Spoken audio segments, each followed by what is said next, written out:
I rank where the view is nothing less than phenomenal. For how I express and project from my abdominal. The only view better, both my daddy and my mama know. No living parents, my sons give me balance. My wife is my serenity, this mic is my identity. The world is foul enough, that's why I write without obscenities. Provoking danger with broken language and spoken anguish. Begging to get hurt, why would you ask to go through changes? Yes, Lord, life's a chessboard, master the angles.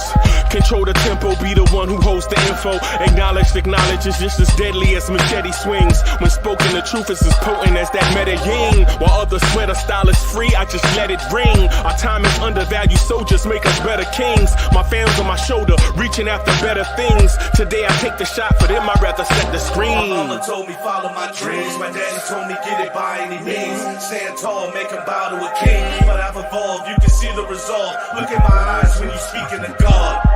Life and for those who we caught up in using what I was called with the muse. I guess they call it proving I'm more than an artist. Penciling out my darkest while stenciling out a harvest. And storing what gets me from A to B, just like garages. Instrumental with collages. Envision what I've been drawing. Broadway to give you rhythm like the great Lena Horne. So bent on, found comfort in the storm. Find peace and on when you see them others perform. Organized chaos, I'll cast it like hey ya. Yo, party people in the place to be, what's good? It's the number one Chief Rockin' Knicks Universe, your main man, Uncle Freezie. And welcome to the Knicks Morning Drive. Y'all want this party started right. Y'all want this party started quickly. Right? Okay. Welcome to the premier Knicks in the Morning Time show. Get ready for a couple of hours or so, thereabout, for some dope Knicks content. So whether you are in your cubicle, drinking coffee, listening with your headphones on, whether you are a truck driver listening on the open road, you in the office, whether you work third shift and you are off the clock relaxing,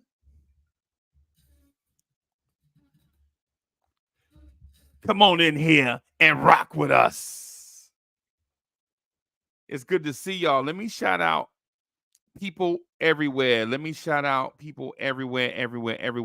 to all my people in the Philippines, all my people in Brazil, all my people in Jersey City, New York in the house. Is Brooklyn in the house? Salute everyone everywhere. Man, we feeling good. Got a much needed win last night. Feeling great. Feel so real that I just can't let go. Feel good at it. Feels good this morning.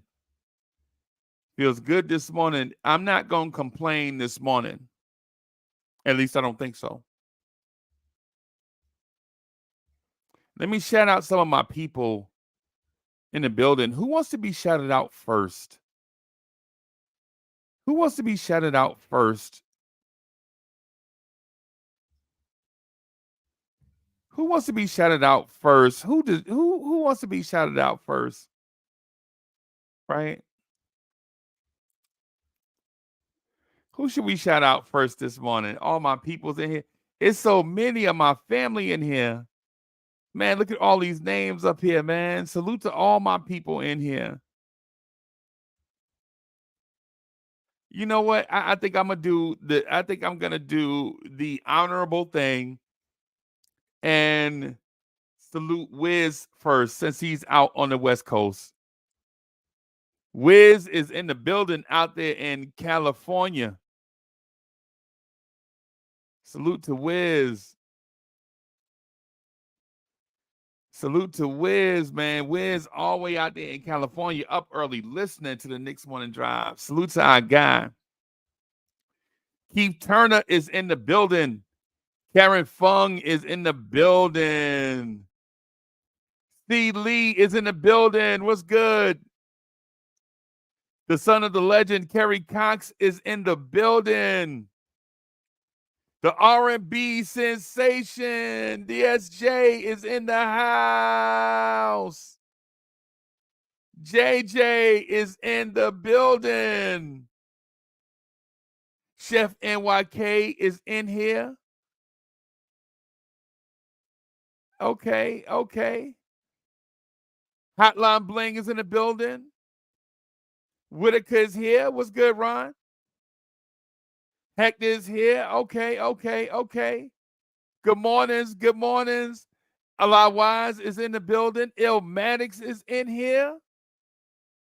Okay, I see y'all.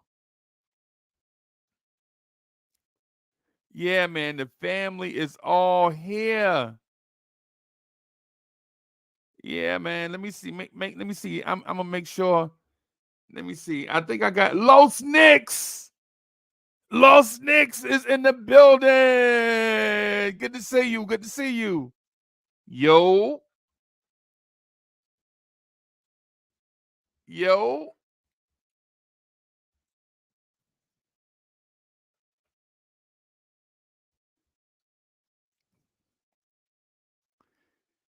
Hotline Bling says, if it wasn't for the Bronx, this rap wouldn't be going on. And then, uptown, baby.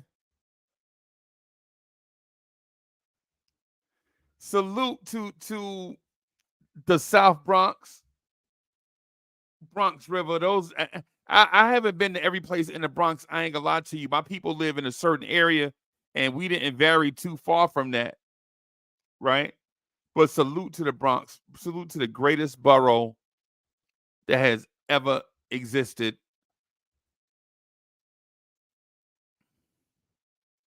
Also salute to the greatest borough that has ever existed. Brooklyn, New York is in the building. Brooklyn, what's good?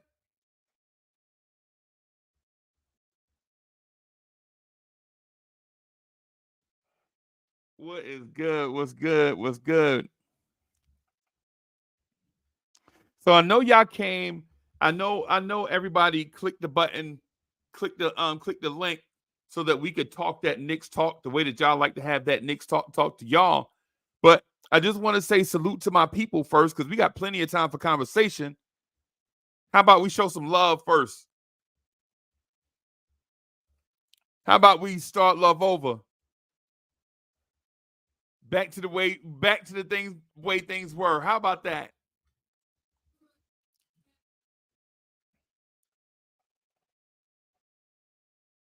Shout out to Brooklyn. Shout out to one of the greatest boroughs that have ever existed, Staten Island, New York. Shout out to all my people from the tri-state area and everybody else listening worldwide. Welcome to the Knicks Morning Drive. Again, I'm your main man, Uncle Freezie, the #1 chief rocker in Knicks universe. Y'all know what it is. Let me give y'all some. I'm gonna give this to y'all, man. Y'all deserve this, man.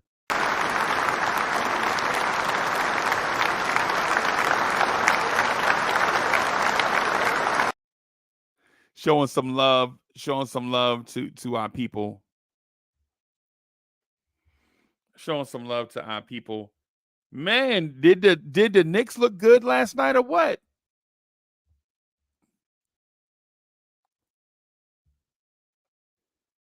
Did the Knicks look good last night or what? Let me also say, because I've been seeing people talk about this for a minute, right? And so I know Keith Turner is somewhere holding the earth together, probably smoking a cigarette. Every time I think about Every time I see Keith Turner name, I'll be thinking about Ethan Hunt. Salute, and much love to my guy, Keith Turner. Salute and love to my guy, Keith Turner. Somewhere saving the world. That's my guy. Man, y'all show my guy some love, man. Show each other some love, as a matter of fact. And DSJ, I'm very disappointed that I said, let's start love over back to the way things were, and DSJ didn't even get it. Now I'm a little bit frustrated that DSJ didn't get it. Salute to my guy DSJ.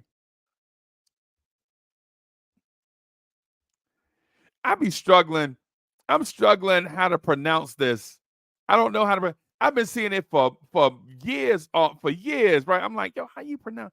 I don't want to be disrespectful, but I be saying salute all the time anyway.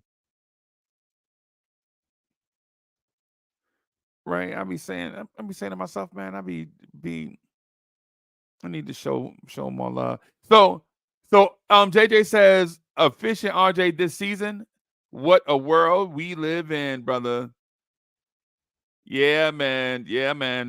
I'm gonna talk to the Victor Wembanyama thing first, and then I want to talk about the way the Knicks look and the reason why I said this team could win 60 games. Right? I'm not as confident as I should be on it. I said it all summer. Your main man, Uncle Freezie held us down all summer saying 60 wins. You know what I'm saying? All summer, right here with y'all. Like, yo, you know what I'm saying? 60 wins.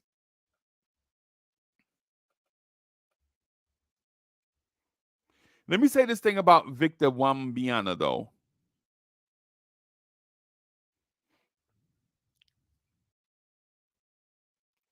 And let me say something about the Spurs.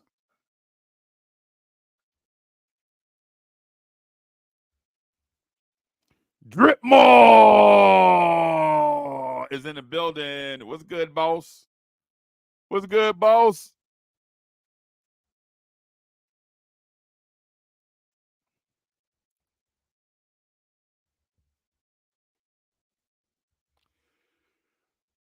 So my thing with Victor Wembanyama is this.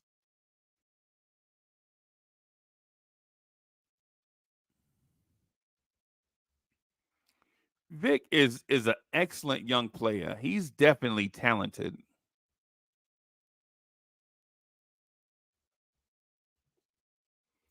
Vic is definitely talented.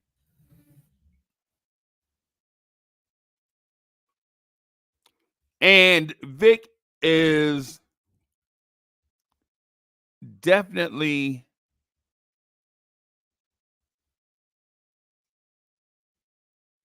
different.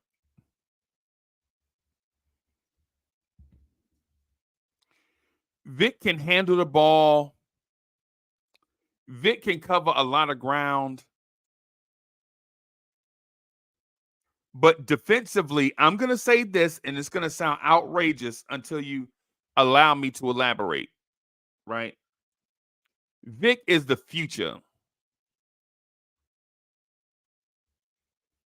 Mitchell Robinson, however, is a monster. Mitchell Robinson is a monster.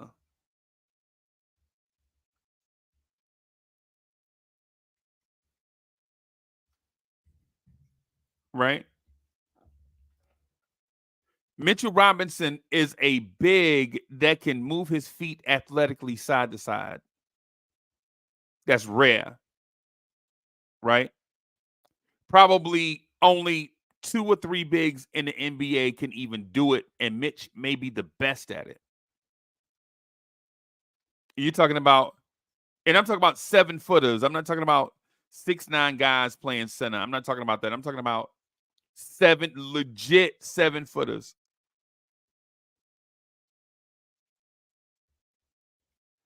You're talking about Rudy Gobert, Mitchell Robinson,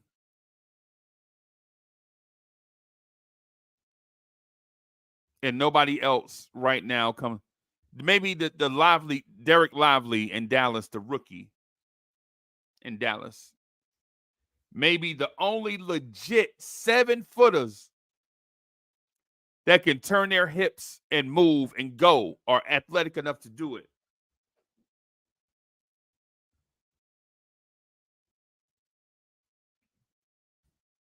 Right?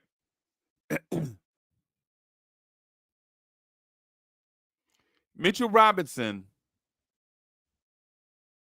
is special defensively. I know everybody won't agree because they think about his offense. They don't look at what he does defensively. We look at Mitchell Robinson and Quentin Grimes the same, right? Like we forget about their contributions because in today's NBA, if you're not a bucket, you're not relevant. In today's NBA, if you're not a bucket, you are not relevant.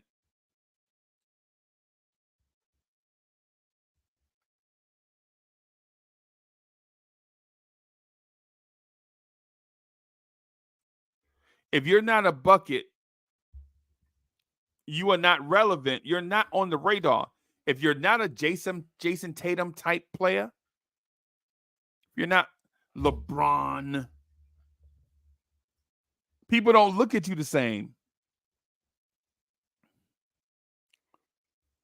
But some of these things that Victor Wembanyama is doing in his first few games in the NBA defensively, we saw Mitch do that when he was a rookie. Y'all remember when Mitchell Robinson got clipped under the rim? They kicked it out to a three-point shooter, and Mitchell Robinson got up off of his butt and scrambled to the corner and blocked the three out of bounds. How quickly do we forget how athletic Mitchell Robinson is? And I think it's part and parcel due to the fact once you see things for so long, you get used to it. You get accustomed to it.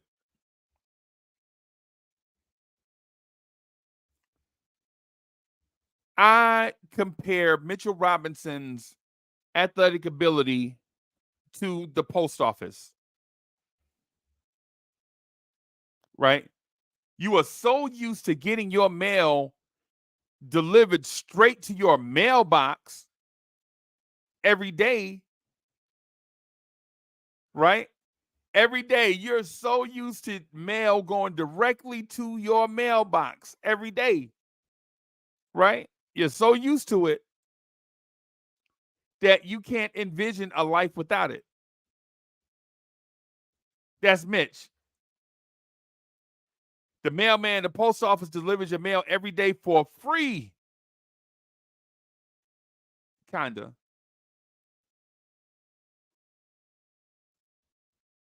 And we're so used to it that we take it for granted. I think that's what we do with Mitchell Robinson's athletic ability. Right? But then now we see a guy that may be younger and maybe better, maybe more athletic, but I don't want to say he's more athletic. I don't think Vic is more athletic than Mitch. I think Victor Wembanyama is taller than Mitch, so it's more amazing to look at, right? But Vic is not more athletic than Mitch in my mind. It's just amazing to see someone that height do it.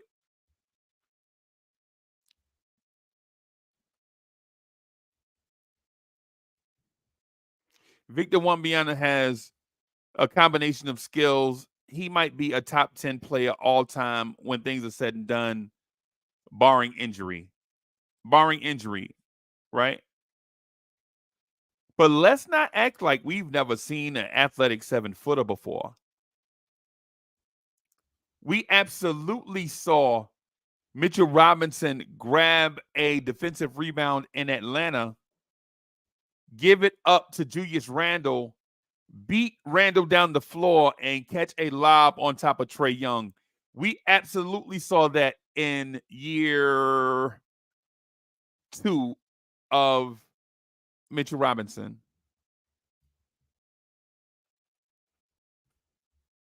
Right? We absolutely saw it.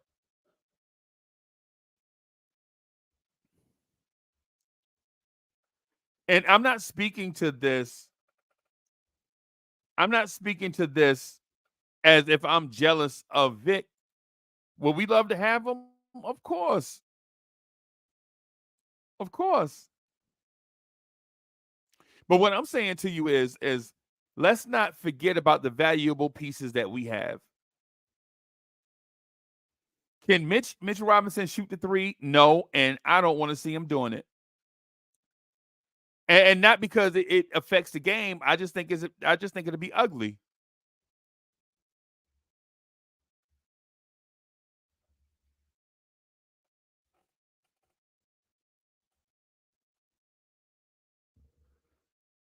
Defensively, what Victor Wembanyama is doing right now, we saw Mitchell Robinson do it at the same age or around the same age.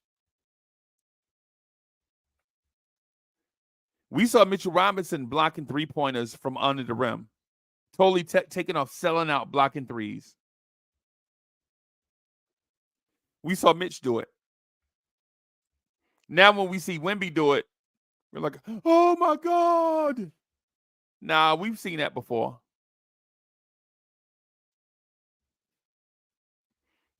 Is that for me? Thank you. Is that for me? Thank you.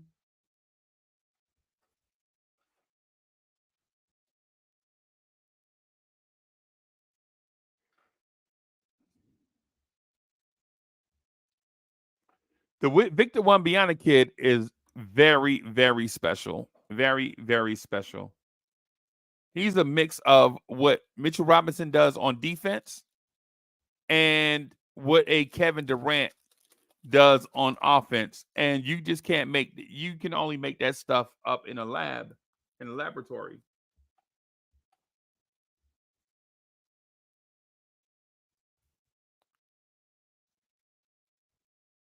With that said, that kid is going to be special. But also with that said, let's appreciate the goodness and defense of Mitchell Robinson. Mitchell Robinson is a great defensive NBA player. Just like Jalen Brunson is a great offensive player. Right? Neither are two-way players. They're not. Jalen Brunson is not a two-way player. Mitchell Robinson is not a two-way player. Even though they'll try. But Mitch is not an offensive player. But given the opportunities around the rim, he will finish.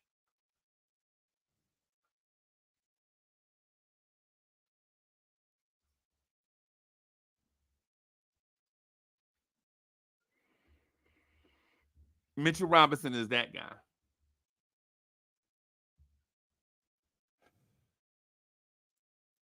Mitchell Robinson is that guy.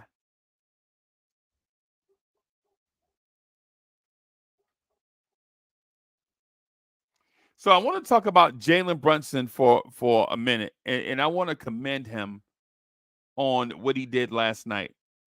It wasn't pretty. It wasn't pretty, and it frustrated me at times, but you could see him getting it, learning in real time.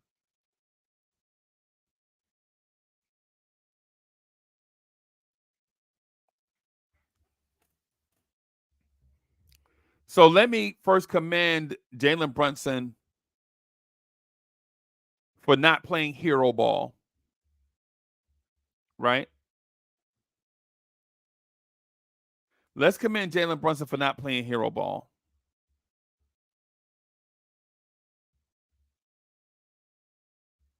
Right? Let's do that.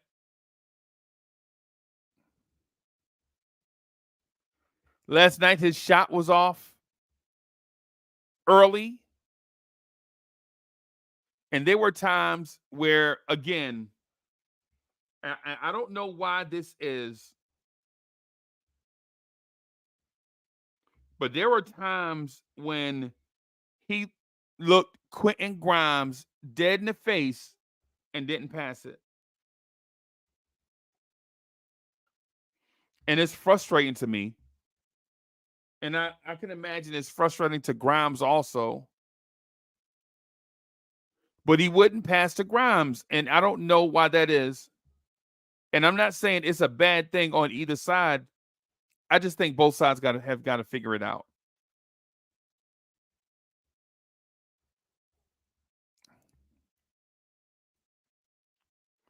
I think both sides have got to figure that out. Right? I saw Randall hunt for Quentin Grimes, kick the ball to him behind a Mitchell Robinson screen so Grimes could get a 3-point shot up. And Grimes missed, but that's not the point. The point of it is that the power forward looked for a guy to get him involved, even if it wasn't there initially. He hunted for him. Grimes came around the Mitchell Robinson screen, and Randall shot that ball right there to him so he can get a shot up.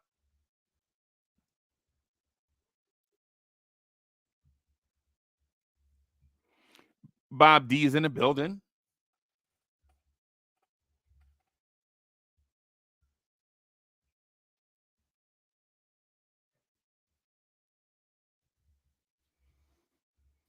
Oh boy, Bob D. Let's. I don't want to say that. I don't want to assume this, right? But what I want to do, and I'm gonna ask the chat. What I'm gonna do is after I finish this, after I get this thought out, maybe we could talk about this after that. Bob D, you're gonna have to add some stuff to support this, bro. You know what I'm saying?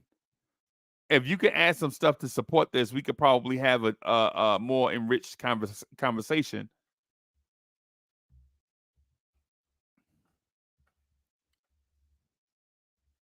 But I saw Jalen Brunson not wanting to pass to Grimes.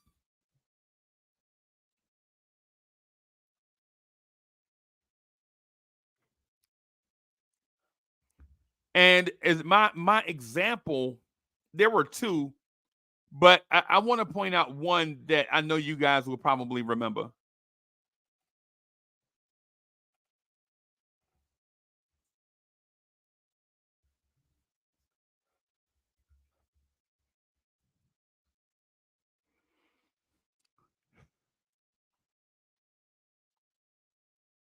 There was a play where Grimes was in the corner. Clearly, he relocated and the defense didn't find him. And he was in the corner by himself for about 4 seconds. 4.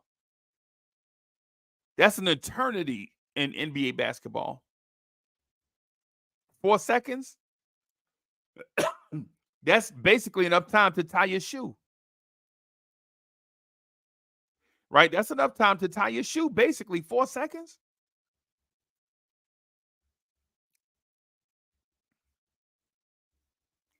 And Brunson saw him and hesitated, but he was so wide open. Grimes basically was like,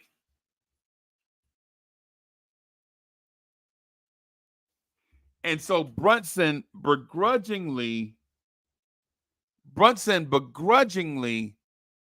passed it to Grimes late and off target. The ball went over Grimes' head out of bounds.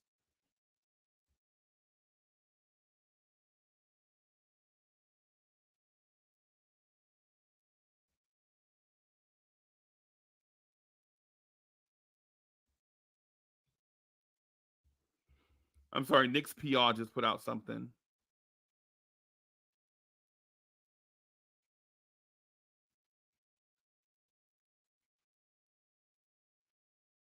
Okay, Knicks PR.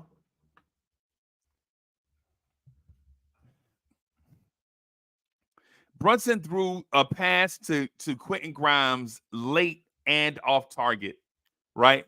And when we saw it, we were like, you know what? Clearly, he never intended to throw that pass anyway, but the game tells you what to do.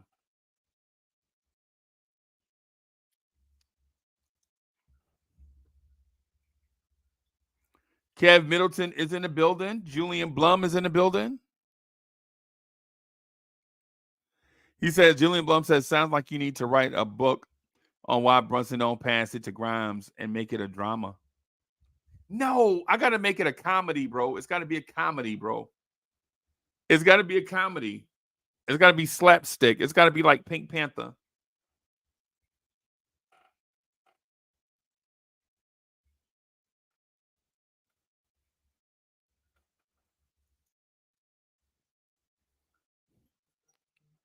But the fact that Julius Randle looked for Grimes and passed it to him is an indictment on what we have going on.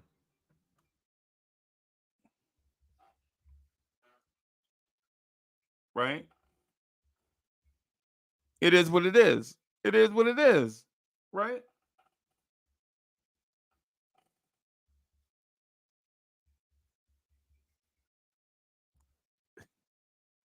Hotline Bling says, finally, Brunson slander. I'm here for.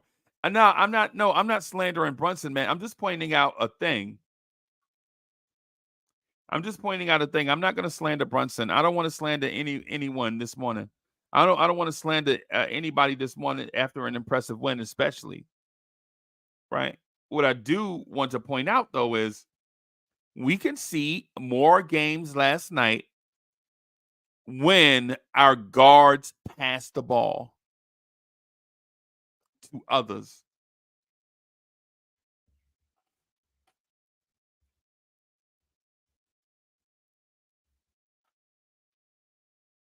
Right?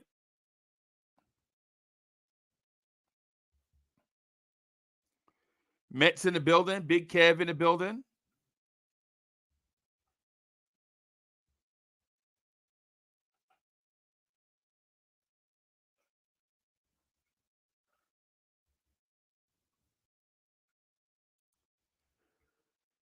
When our guards pass to others,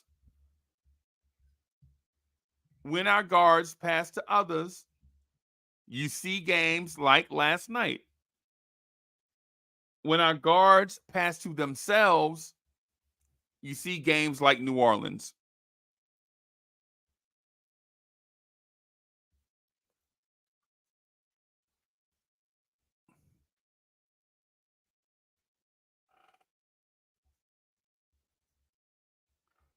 Right? When you see our guards get everyone involved, you see games like last night. When you see our guards passing to each other, you see games like New Orleans, where everybody is off because the offense is unpredictable.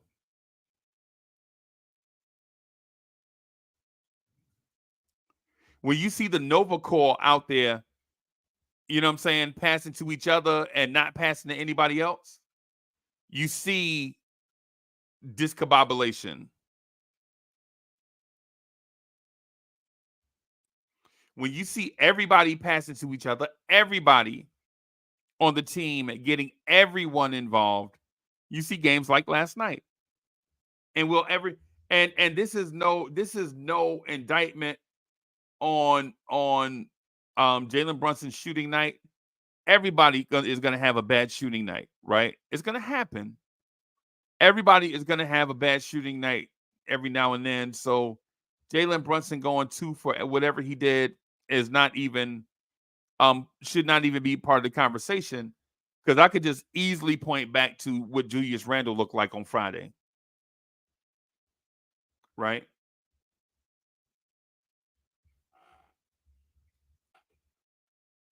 So before we say Jalen Brunson is overrated and all of that stuff, I can easily go back to Friday and point to Julius Randle looking like a hot mess.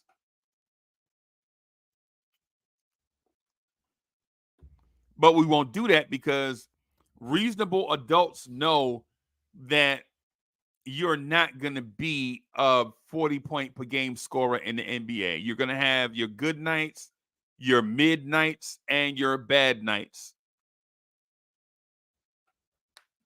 You're going to have your bad nights, you're going to have your mid nights, and you're going to have your good/great nights. Right? Last night, Jalen Brunson had a midnight,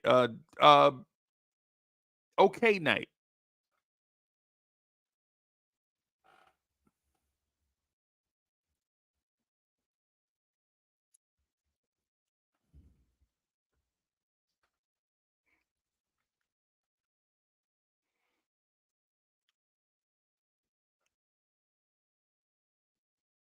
To Bob D's question, though, or statement, is Jalen Brunson more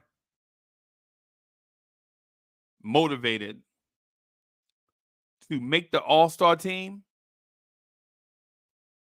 or winning basketball games?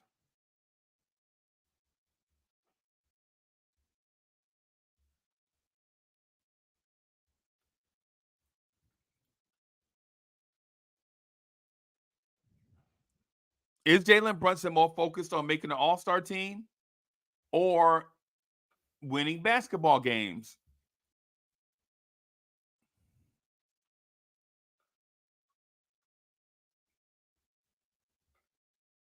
Which one do y'all think?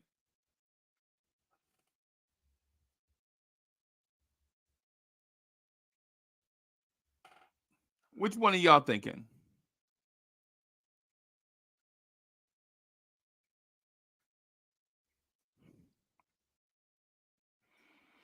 I was hoping this would not be the answer.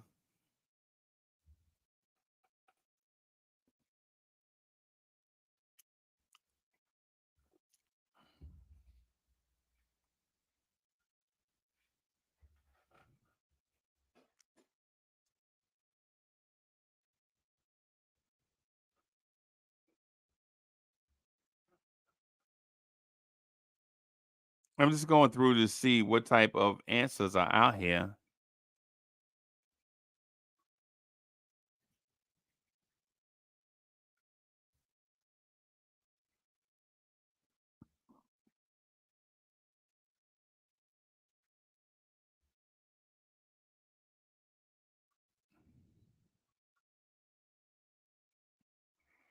Mm,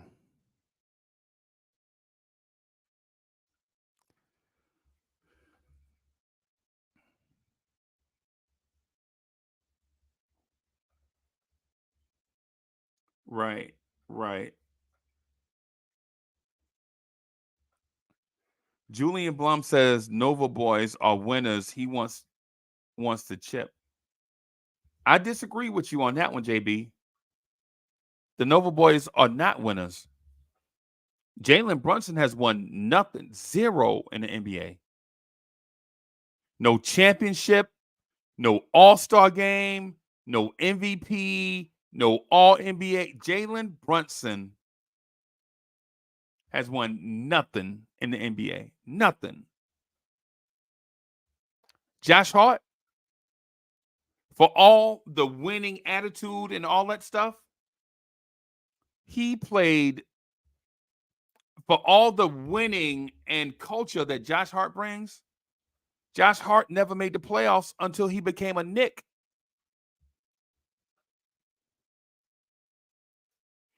And Dante DiVincenzo was a role player on a team that featured Drew Holiday, Giannis, Chris Middleton, and Brook Lopez.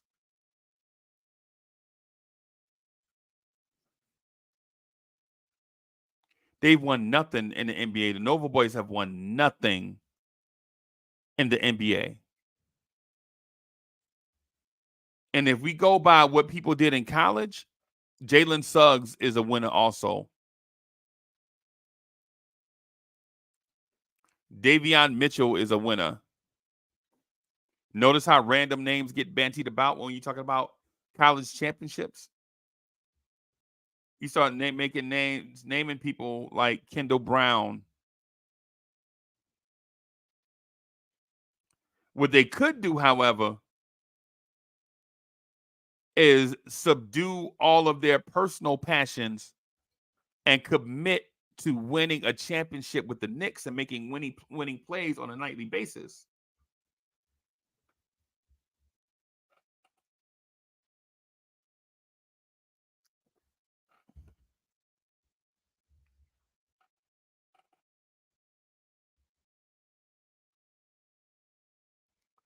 Dripmore says Brunson's track record is winning. No, it's not.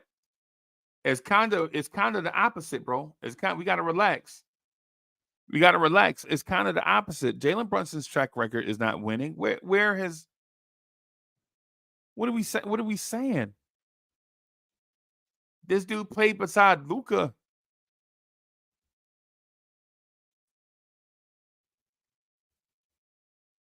Jalen Brunson is not our Lord and Savior.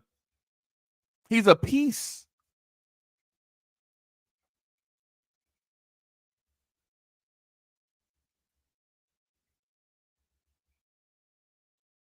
Oh, hey, JB, my bad, bro. My bad. Quiet Money is in the building.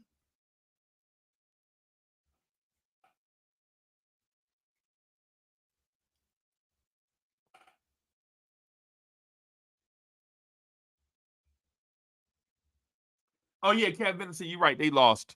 Just name a random person off Gonzaga when they won it.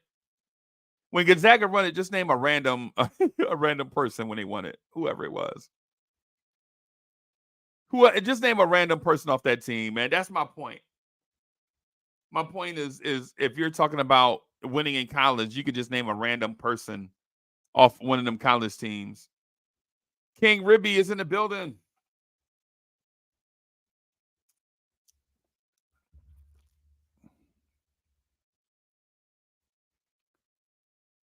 Hotline Bling says, I told you he's that is so well. I don't know what to say about that. And Quiet Money says, I was trying to tell everybody to pump their brakes with Brunson. Pump the brakes in what way, though? Because Jalen Brunson is a great offensive player. He is. And he's got the mentality, the makeup, the personality traits to be a great leader.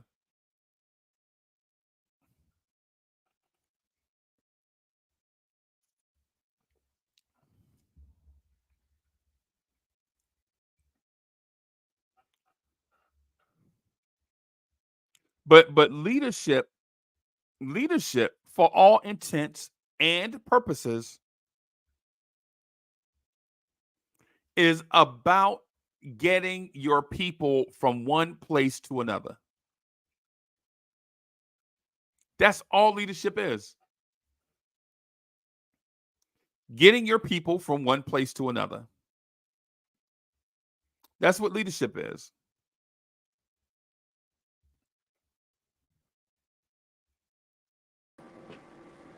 Morning, He's in the building. What's good, bro? Good, What's boy. good? Shout out to the greatest borough God ever created. New York. Brooklyn, New York. Oh, not to cut you off. Today at 2:00, right? Remember that panel that I was telling you about? Yeah. They got one strictly for the Knicks, and it say the downfall of the Knicks. The downfall of the Knicks, they bugging. Yeah, like it's crazy. We just won, and now it's the downfall of the Knicks because the Clippers happened and stuff like that. Because we just beat the Clippers and stuff like that. Now it's the downfall of the Knicks. Like, if it's like it's not one thing, it's another. Like, it's just What's the name man. of it again? What's the name of it again? Hold on one second.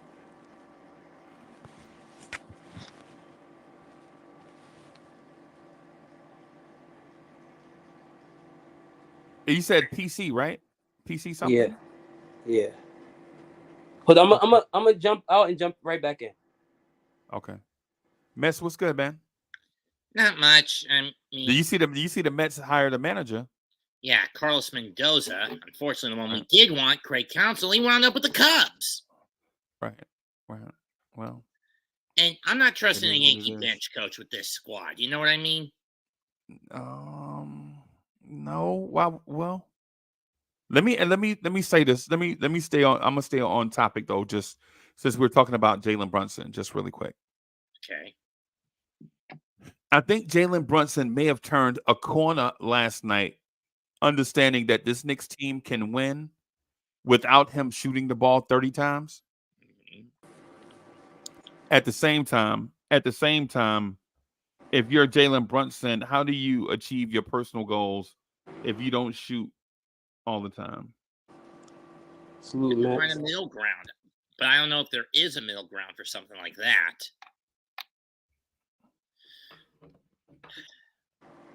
Salute, Mets. Salute, Ribby. It's player's choice.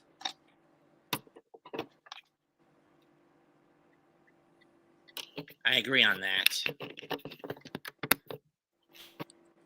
You're Uncle Freezie? Yeah, I heard you. I got you. So can Jalen Brunson balance his personal goals with the team goals? Right? And what do you, if you're Jalen Brunson, which part do you sacrifice to get more of the other? That's a tough question to answer. Well, yeah, that's what we're here for, like tough questions. We don't want to do layups, right?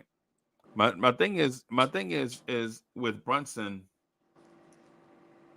is trusting your teammates is gonna get you to the All-Star team, right? BT, what's good, brother? Salute. Good afternoon, everybody. How y'all doing? Good afternoon. That's good, BT. So y'all like to win, right? Yeah. Okay. I got tons of pointers, but y'all can keep rocking. I'll just jump in from time to time. we gonna keep rocking now. We Now, gonna keep rocking I for got sure. a whole list of stuff of all the stuff that I saw improvements and what we can do to keep it consistent. That's all. I'm ready. I'm in coach mode right now. Well, how about answer the first question then? Okay, go ahead. What can Jalen Brunson do? I mean, how can Jalen Brunson balance his personal goal with team goal so that he can achieve more with both? Like, which one will he have to sacrifice for in order to get the other? Honestly, him reaching a team goal would be him being consistent and being a scorer and letting him be the one to control the offense when we need buckets. He's the one that's doing it. So that help out his own goals as well as far as how the team goal is, it'll contribute to winning. So either way you look at it, it's like him scoring 25 plus him doing what he's doing. That can always help him, but he has to be consistent, not go 2 for 12 or like what he did last night with 7 points. But he did help out with the 3 steals. He did help out with assists. So he has a lot that he can do more that can help his overall goals through team effort, like the steals, the assists, the contesting passes, all of that. Okay. He did get picked on defensively last night, but during the course of the season, everybody on the Knicks is going to get picked on at some point. Because Grimes got picked on last night too, because Kawhi and Paul George are significantly taller than him. Yeah, and even Brunson was going back, knocking passes. I haven't seen him be that aggressive going after the ball. He had a couple of fouls, but we got to work on the turnovers, though. That's the key. Them turnovers, something serious. Right. I'm going to say Jalen Brunson learned last night to trust Randall and trust RJ. Now, were they perfect? No.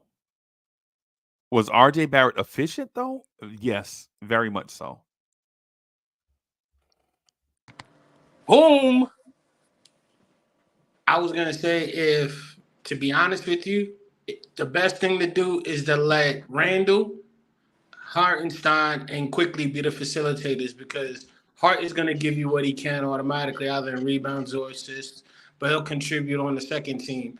But if you get those three guys as the facilitators to control the ball, to where Randall can get 6 assists, because we've seen him do it in this season, so he can get 6 assists, it'll lighten up the pressure from Brunson.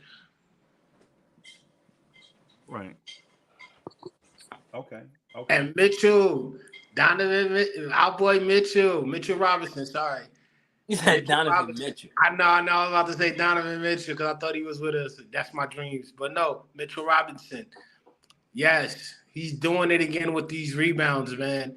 I think he's like 4th or 5th with all-time rebounds in the league. He's 11th in steals. How is our center 11th in steals? Like Hustling. He's the one that if he goes down, we're hurt. Because if Randall goes down and you got Hartenstein backing him up with the passing and facilitating like Randall is doing, or he can do, then we good, because you can have Hartenstein back him up when he goes down. Same thing with Quickly. RJ can step up or whatever. But if our defensive guy and our guy who's contesting shots and blocking shots, like Mitchell, goes down, that's when we're really going to have problems.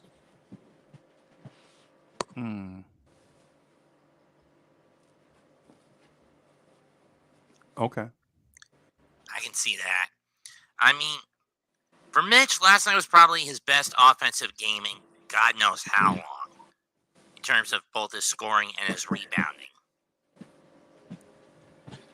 Yeah. Right. Mitch was on the money, man. I ain't no front.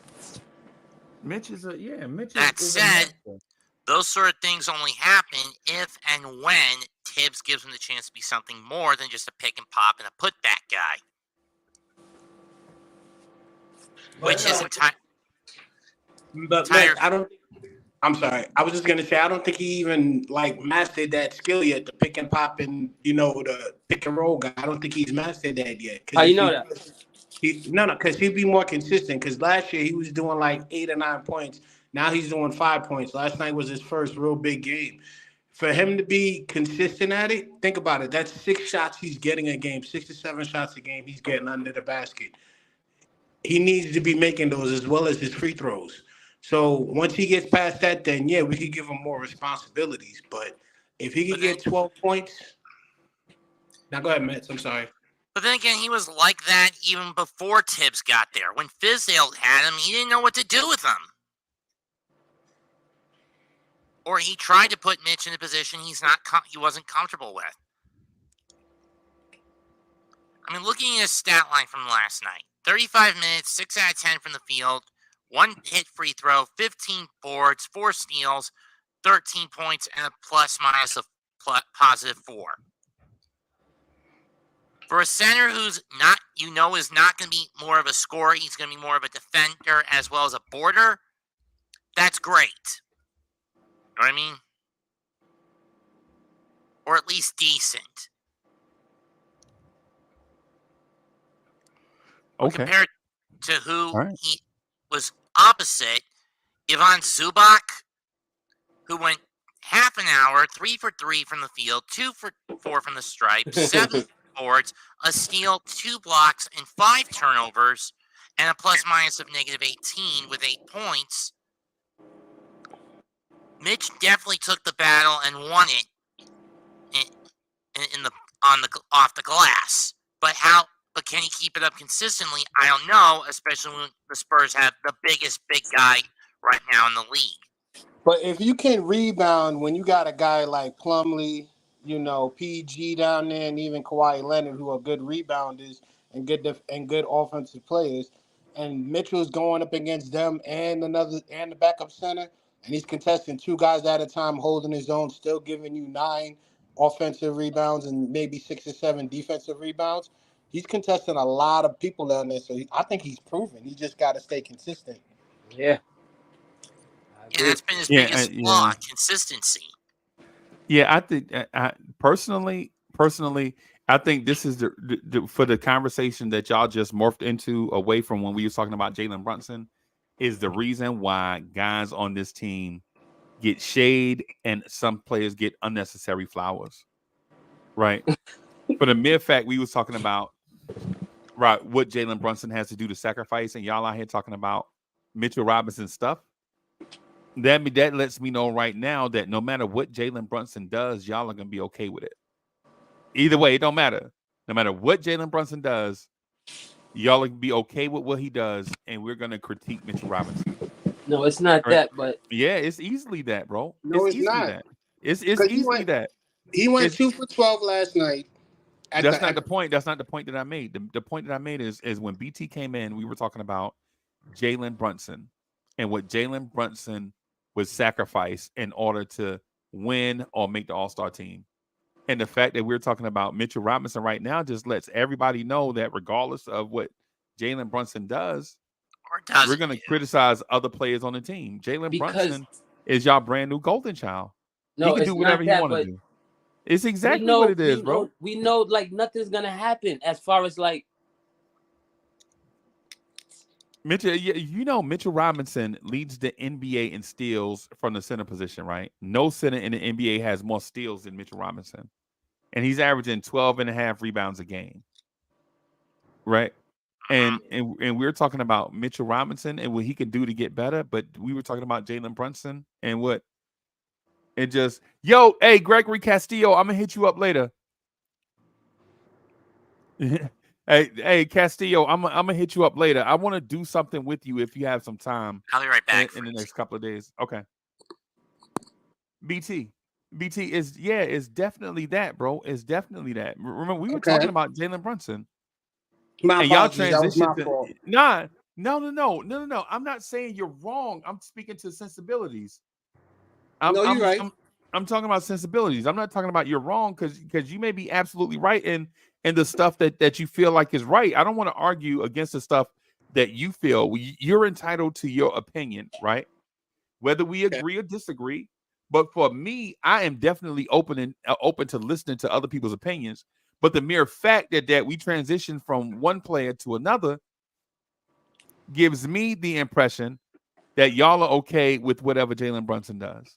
And the way I see what you're saying, I was gonna say you're absolutely right, because what most of us wants to see is the consistency from our players that's been there. Brunson did enough last year to where we may give him a pass this year, but after that, he's got cachet. He's built cachet with you. Yeah, he gave us the 10. No. Hold on. Let me finish up.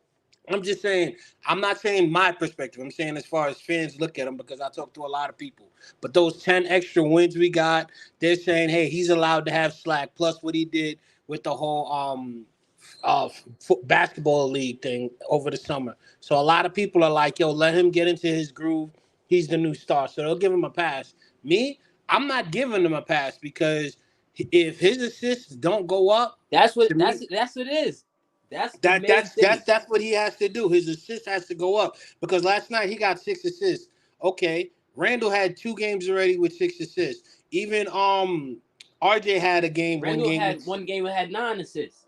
Exactly. So, but that's Brunson's job, and I'm not taking that away from anybody saying that he can and can't do that. But if he wants to step his game up, it has to go into the assists, because when Randall has a night like he did last night with 3 assists, who's our facilitator? It's supposed to be him. Okay. Ron, what's good, brother? Ron came in. I'm good. Sorry, man. I was on mute. Yeah, I'm doing all right, man. I hope you fellas are doing okay on this fabulous election day. Okay. All right there now. Day? All right. It's election day. Yes. That it is. Yeah. Yes. Dog, I'm sorry, guys. I'm in Columbia, man. We have so many different fiestas. Missouri? You in Missouri? No. You in South Carolina? South America. Oh, okay. Okay. I was just gonna say, listen, I see where Freezie's going. I hear what everybody's saying, and I'm just seeing the comments. I was on X earlier today, Twitter, whatever the hell you want to call it, and just watching what different people are saying. Right. I think the Brunson stuff it's still early. It's still early. I do get the fact that he hasn't looked great consistently wise with his shot, and he hasn't looked like he's been believing in his teammates the way we would like him to believe in his Yeah. teammates. Yeah. But I said, you know what? Let me take a little deep dive into Jalen Brunson. And when I did that, Pause. I was But yeah. realized. Thank you, Freezie.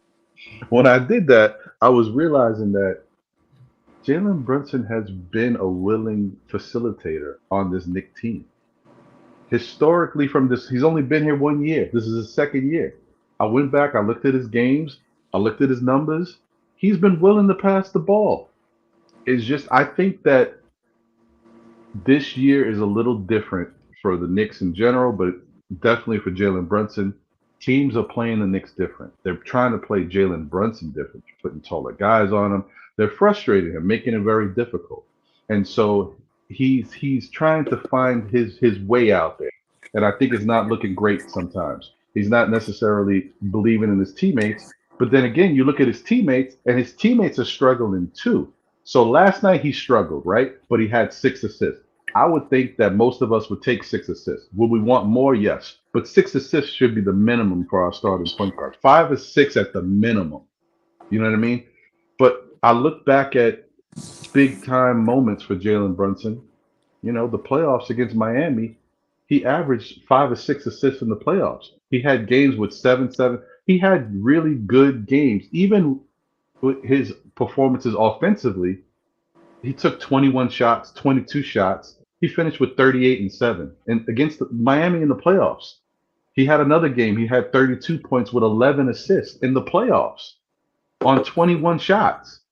So I just think it has to do. It's a combination of things. He's not comfortable yet. He's obviously taking too many shots. Jalen Brunson can score. I just brought it up. He can score 30 plus points on 20 shots. He doesn't need to take 30 shots. He's not quite there yet. And his teammates have not shown that they're there yet until last night. Last night was the first time that we've seen more guys on the Knicks step up and have decent games. So let's just, let's give it some time and see where it goes. I think it'll even out. Yeah, I disagree with you, big dog. See, you just proved Dunk's point, man. You just proved Dunk's point. You just said that he's getting into his groove, he's getting time, so he's getting slack. Just because you say it doesn't mean it's true, right? Right? I understand where Ron is saying. In big moments, Jalen Brunson is a big moment guy, right? But based on data this season, Jalen Brunson's assist percentage is the lowest right now that it's been in the last 3 years. Right now, I'm looking at it is 23.6%. Last year, it was 28.7. The year before that, it was 24.3. Right, and so what I'm saying is and listen, and I know assisting and passing, while they can be the same, they are not necessarily always the same, right? Because you can pass and be a conduit and get a hockey assist, and the NBA doesn't track it, so it doesn't look like you did anything, right? Just because it's not tracked, right? But what I'm saying is when you go by that I mentioned, which is empirical data, and the eye test, him not wanting to pass to Quentin Grimes, I think there is an issue where he has to give an example. There was a 2-on-1 fast break last night, Jalen Brunson and RJ Barrett, right? Jalen Brunson saw RJ ahead of him, didn't pass it. He dribbled down the middle of the floor, drew the defender, and when he couldn't get his own shot, he threw a bad pass to RJ Barrett in the corner that RJ fumbled. The defense recovered, and the Knicks wound up turning the ball over. Right? And so the thing about that is, while there is no stat that tracks the fact that Jalen Brunson should have gave that ball up early, the stat that is there though is a turnover. You know what I'm saying? So while I'm not saying I agree with Ron that when in big games and big moments and all that stuff, Jalen Brunson steps his game up. But what I'm saying though is if you go by what Jalen Brunson has looked like so far this year, he looks like a guy that doesn't want to give up the basketball.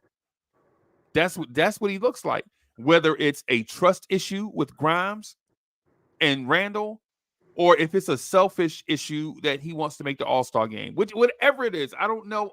I don't know what's in that man's head, and I'm not going to speak to it. All I want to speak to is what we see and what's documented. Right, you get where I'm going. You get where I'm going there. Like, Yeah, no, I'm just saying, yeah, I see your point. I see exactly what you're trying to say, and I understand that to start this season, everything that you're saying looks to be the case. right, My whole thing is I'm just thinking I don't want to be the guy who makes tons and tons of excuses about these players because right. they need to do what they need to do out there. And we don't I'm know just what's in look there, and we don't know what they're thinking, and we don't know what the game exactly, plan is. So exactly. yeah, we're on the But outside looking in. the more I talk about it, the more stuff pops in my head about, like, for example, I will say this. To me, in my mind, Jalen Brunson is a winner as far as his mentality. He wants to win basketball games. Okay, And I think that for him, when he sees what's happening with his Knicks team, he says, right now, the best two players on this Knicks team, I think everybody can see that, consistent wise, okay, is RJ Barrett and Mitchell Robinson. Now, and then he can say, okay, I know what these guys are doing, but I can't be passing the ball to Mitch like that because Mitch is just not scoring. So I can pass to RJ if it matters, whatever. I got to give the ball to Julius because we know how Julius gets if he doesn't get the ball. He's a part of this team and he gets he gets in his feelings and stuff. Fine. right, Let me try to get these other guys involved. One of the other things I thought about the other day was passing the ball to Quentin Grimes and getting him shots because we know he can't get his own shots. right. But what happens when you have sets, right? Everything matters. Shot clock, time of possession, all that stuff. You trying to run your The set. defense you're facing, the personnel on the floor, Yep. time and score, all these things matter. So you run your sets. You have these plays, whatever. I know you mentioned the other day the plays that Tom Thibodeau's running to get Grimes a look. Right, You run the play. Play comes off, it gets executed. You pass the ball to Grimes. Now, shot clock is still going down. All this stuff is happening. Grimes right, gets the ball, and instead of getting the shot that you thought he might get, something happens. He doesn't get the shot. Then he passes the ball out again. So now that play is wasted, and the possession can either be a forced bad shot because the shot clock's running down, or right, just nothing at all. And right, and so Brunson is looking. This is one of the things that I said I loved about Jalen Brunson last year. And I don't think he's changed his mentality.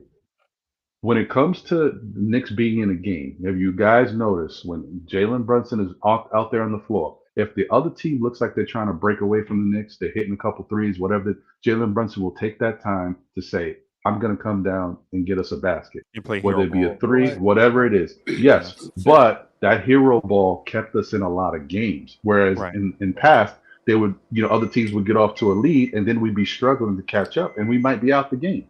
right, So that mentality is with him, right? But if he's trying to pass the ball to other guys on the court and they're not getting shots up, he is going to take it upon himself to do what he thinks he needs to do to keep us in the game. right. We just got off to a really bad start, and no NBA team is going through the type of schedule we're going through right now at this moment. And I'm not talking about just the level of competition. I'm just talking about the number of games. We've already had back-to-backs. In a week, we're going to have another Twice. we're going to have another two back-to-backs. So four back-to-backs within 3 weeks. Right. Like, I just think it's a lot for this team, and I think it's all looking bad at one moment. But I think once they get over this hump, this hurdle, we're going to start seeing them play better basketball, and they're going to start believing in each other. But last thing I'm going to say and pass it on, Quentin Grimes got to do a little bit more than just wait for somebody to give it the basketball.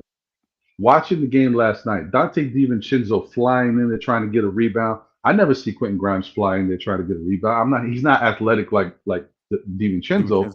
but I don't see that from him. He doesn't do the other things that will put the ball in his hands. He just doesn't do that. So I don't know, man. I like Quentin Grimes. You guys know I love his game, but he got to do more for me. I think was gonna- you got to relax on Quentin Grimes, bro. I was gonna What? I can't even believe I'm hearing Nah. this from Freezie. wait. I was gonna say something about you got- Brunson real quick. You got Now go ahead. Unc. I'll wait. Go ahead. no. Go ahead, bro. Nah, I'm my fault. I was gonna say about Brunson. That's That's an excuse. He went 2 for 12 this game, only gave us 7 points. And then if you look at the previous game where he gave us 45, everyone was like, "Oh, Brunson was doing his thing. He's getting the pass." No, what it is what I see from last year as far as this year is the defense is knowing when to step up against him when he's doing his Brunson burner, causing him to catch the late read. He's missing the first read, which is the open man. Because if you notice, a lot of times when he's passing it out, he passes it out, and then someone is out to contest the pass that he just did, and they got to give an extra pass to the open man. So a lot of times when he's there, he has his head down, and the defense is really pressing on him at the right times to where he's taking more time to dribble, and he's reading the second option as opposed to the first option. That's what I see as far as him. He needs to know what to do, when to look up, when to pass, when not to pass. Those adjustments he can make. And going 2 for 12, you can't be the top dog on here or expected to be one of the captains and go 2 for 12. Because we killed Randall when Randall even went 9 for 21 tonight, but he got 27 points. Yeah, those last 4 shots, bro. You can't really. I don't even Yeah, count those last four misses. yeah, Those I like agree. it would blowouts and the clock was running down and they just kicked it to Randall just to create something that he missed. But for the most part, Randall was about 50% for the night. Well, he started off slow and then he got to Mhm. 50% and stayed there for the majority of the game. And then after all of us saw it when Tibbs should have been taking him off the floor. Tibbs Put him left him back out in. there and he was Yep. just putting up shots. I You know what don't I'm saying? like When the Tip. Clippers had already waved the towel. Yo, Two Right. minutes in a quarter. Right. But Tibbs is a the jerk. But the thing I want to speak to Ron's point because I think it's intriguing. I think the thing with Grimes is the reason why I was saying that Big Ron might need to relax on Grimes is because of this. I'm gonna show everybody this. This is what I want y'all. This is what I want everybody to see about Grimes. Right. I'm just gonna put it here for everybody to. If you see, does everybody see Paul George's output from last night? Grimes was the primary defender on Paul George or whoever the primary scorer was last night, right? He started off with Paul George, and Paul George shot 2 for 11. And if we're killing Jalen Brunson for 2 for 12, and don't give Quentin Grimes credit for holding Paul George thereabout to 2 of 11, he wasn't a primary defender all the time because he also covered Harden, right? Then we are being unfair in our assessment. One guy's 2 for 12, and we have him on the rotisserie. This guy is 2 for 11, and we're not giving Grimes credit for putting him on the rotisserie. You know what I'm saying? I understand it. I understand offensively what Ron is saying, right? But what I'm gonna say though is it's hard to be a two-way player in the NBA. It's difficult. Right? It's why we always complain about James Harden not playing defense or Steph Curry not being a good defender or Steph Curry not being a good defender or Jalen Brunson not being a good defender because it's hard being a two-way player. And if Quentin Grimes offered this elite level of defense last night on Paul George and on the 3 shots that James Harden hit on Quentin Grimes was in that man's jersey, and James Harden still hit those shots. Right. And so while it looks like James Harden was cooking Grimes, he wasn't. Grimes was in that man's jersey, and he still hit those shots. Right. That was excellent defense by Grimes. So what I'm saying ultimately is I'm not saying that Ron is wrong about Grimes. All I'm saying is in my opinion, I feel like we just got to dial it back a little bit, just like relax a teeny bit, because in this game it's so rare, in the NBA it's so rare for somebody to be a top 40 defender and a top 40 offensive player. And in my mind, Quentin Grimes, Mitchell Robinson are both top 40 NBA defenders, right? Right, but to want them to also be top 200 offensive scorers is yeah, we got to relax a little bit on that. Well, That's a Freezy, reach. I'm gonna say this because I hope my words aren't taken out of context. I hear what you're saying, Right. but I'm not asking for Grimes as far as offensively. I'm talking about the other things that come on the basketball court that we do: rebounds, assists, steals, hustle Right. plays. And I don't see enough of that from Quentin Grimes. I don't see You're enough talking of. about winning plays, like game changing Yeah, plays. yeah, Right. Yeah, But but getting back on defense is a hustle player. That's why you no, probably no, no. But that's not what I'm saying. It's like I like Quentin Grimes just like the next man. And I appreciate him on defense. What he And I did don't. It don't last feel night. like it though. It don't feel like it again. No, because we, you know what it is that we got to take well, we don't. The organization has to take a hard look at Quentin Grimes. Right. They got to say, what is this guy doing for us? Because we're about to pay him money after next year. Right. So they got to take a hard look at him. I'm saying, personally, I think that he's just falling into the same space where I put Obi. There's only so much time I'm gonna say Obi needs this, Obi needs that, Obi. But when Obi gets the time, then Obi's got to do something with it. When Quentin Grimes has opportunities or moments, he's got to step up. He has stepped up on some occasions, but there's been other moments where he's been in a moment where they've given him the shots and he hasn't done a lot with it. Or I complain about the ancillary stats where I'm watching Emmanuel quickly get 5 rebounds, 4 assists, and I'm looking at Quentin Grimes' numbers. He's got 2 steals, rebounds, 1 draw a charge. Yeah. I'm just saying. But you don't see him going back on the other side. Hold on for a split second. Hold on.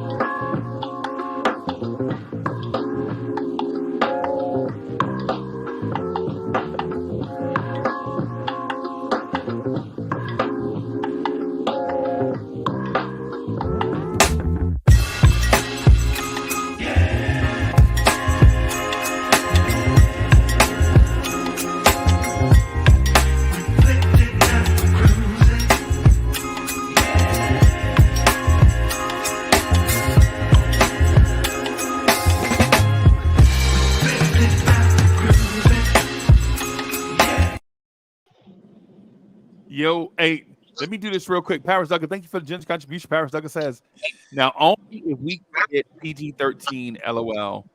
Freezie, he is trash. He ain't it. No. You don't throw a career away because of Grimes' elite defense on one night, bro. Come on, bro. And Paris Duggan, thank you for the generous contribution. Paris Duggan says, paralysis by analysis on Brunson. He's a winner. It's in your history book. Check it out. Brunson is getting it in to be Superman. Villa paranoia. No, that is not. What history book are you talking about? Jalen Brunson has never won an NBA championship. Jalen Brunson has never won anything on the NBA level.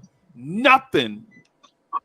Jalen Brunson has won nothing on the NBA level.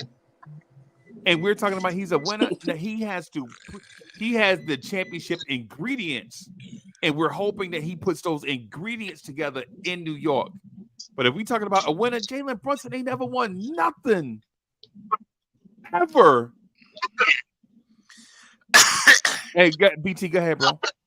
Nah, what I was gonna say is if you look at it when Grimes is playing back, who's one of the first defenders back or the second defender back?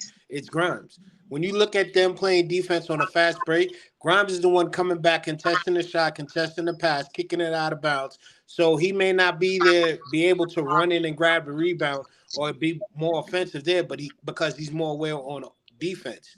So for me, that's why I say Grimes should stay in the starting rotation to where he gets comfortable to start feeling, oh, this is what I'm supposed to do. Because if he's on that second team and you put hard on the first team, it messes up the balance that we have. I agree with that. I agree. Grimes is that guy that's going back on defense. He's the guy reading the passes. Even though he'll stop a play, getting a charge or knocking the ball out of bounds or standing in front of the guy before he can control his dribble, slowing him down so defense can come. That's what Grimes is meant for. And we need a defensive player like that outside of Mitchell. Okay, so let's just say this. Let's say this. Grimes is Bruce Bowen. That's who he's going to be. That's his career. He's not going to do nothing more, nothing less. Hey, hold on. Hey, Lee, you got feedback coming in through your Okay, I got you. Okay. Go ahead, Ron. I'm sorry. So I mean, so let's just say that. Let's just say Grimes is going to be Bruce Bowen. At his best, he's going to be a fantastic defender who can shoot an outside shot, and that's it. No, we can't say that, bro. Well, we haven't seen anything else from him, so why can't we say that? Because on draft night he was called Klay Thompson Jr. Oh, here we Right, go. I I was see gonna what you say that did though, there, but wait, real Freezy. quick though. right, right, Real quick though. right, Now go ahead. and the reason and the thing, This was in the the reason why 2021 draft, right? right, yeah, but the thing is, Ron, and respect to what you're saying, because what you're saying is reasonable minds should be able to take data in real time and assess and make judgments in real time based on what they've seen and data that can't be disputed. Right, I get what you're saying. Basically, on a day-to-day basis, we can judge Quentin Grimes on his development over the years in real time. So he doesn't look like he's going to be Klay, because by this time in Klay's career, Klay was already being Klay. And this time in Grimes' career, Grimes is not Klay. Grimes is Bruce Bowen. And I can kind of agree to what you're saying, but the Knicks' expectation of Grimes is Klay Thompson. A lot of Knicks fans, bro. When I said ham sandwich, bro, people lost their minds, bro. Right? Yo, Corey Lee, am I lying when I called that man a ham sandwich when I said he's going to be an ordinary guy? We all lost our minds and had meltdowns, right? Yeah, they lost their minds and they went beside themselves. But getting back to your point, your original point of about Brunson, all I need Brunson to do, this is just me speaking, is be more of a facilitator and try to help make everybody Make everybody what? make everybody around him better. Okay. Help make his teammates better. I.e., the one we were just talking about, Grimes. I.e., R.J. Barrett. I.e., and the one we've been dogging for the last week, Julius Randle. Alleviate the pressure. He knows he can get a bucket. He's a walking bucket. But try to find a way to make him better and not to make his other teammates better. And I'm gonna digress and listen to what everybody else got to say before I I'm going to chime say this I just want to ask Ron. Ron, is it okay? Ron, would it be okay if Knicks fans didn't put any expectations on Quentin Grimes and just allowed him to develop, remembering he's a young player? Or do we have to put an expectation on him because he was a first round pick? I mean, I think that's not. It would be great if Knick fans didn't put expectations on Quentin Grimes, but we hear it every day. Every day, somebody's saying Quentin Grimes should be out the starting lineup and on the bench so we can get more shooting in the starting lineup. When really, if our starters are playing well, if Brunson, RJ, and Julius Randle are playing well, you don't need more shooting. They'll give you enough offense. And having a guy like Quentin Grimes out there to play that defense, which nobody else is doing, is beneficial for the team. So I think there's always that case. And plus, let's not forget, Quentin Grimes has been left out of, a big trade that never happened. So there's always going to be expectations. After that, everybody's like, well, Quentin Grimes got to be the golden boy, so I expect more. That's what helped this whole expectations thing with him. Like they keep leaving him out of trade, so he must be super special. Right. That's where I'm in that last group that you mentioned. Right. Why would you leave him out of a Donovan Mitchell trade on purpose? Because you feel like he brings something otherworldly to the table that you can't get from a random guy off the street. And so let me and also I just want to say this too. I think Knicks fans confuse, and I'm not saying that you guys, I'm saying in general, I think Knicks fans confuse defense, right? Like there are two things when it comes to defense, right? There is the hustle and intellect part of it, right? And then there is the mindset of it, right? To me, there's two schools. Can you play defense or are you a defender? Mitchell Robinson, Quentin Grimes are defenders. They don't have to think about playing defense. It's in their DNA, right? when you look at RJ, RJ can play defense, but is he a defender? No. RJ's mindset wired it. RJ is wired to be a Swiss Army knife on offense that can defend. Right? But it leans more towards offense than defense. Right. It's the thing with Quickly, right? Is Quickly a talented offensive player that can play defense at a high level. That's what he is. But quickly in all his defensive prowess and greatness and intellect, right, is a playmaking guard that can play defense at a high level. But Quentin Grimes, Mitchell Robinson are defenders. They're born that way. They're wired that way. Their skill set is in my mind, their skill sets push them that way. Right? They push them in that way of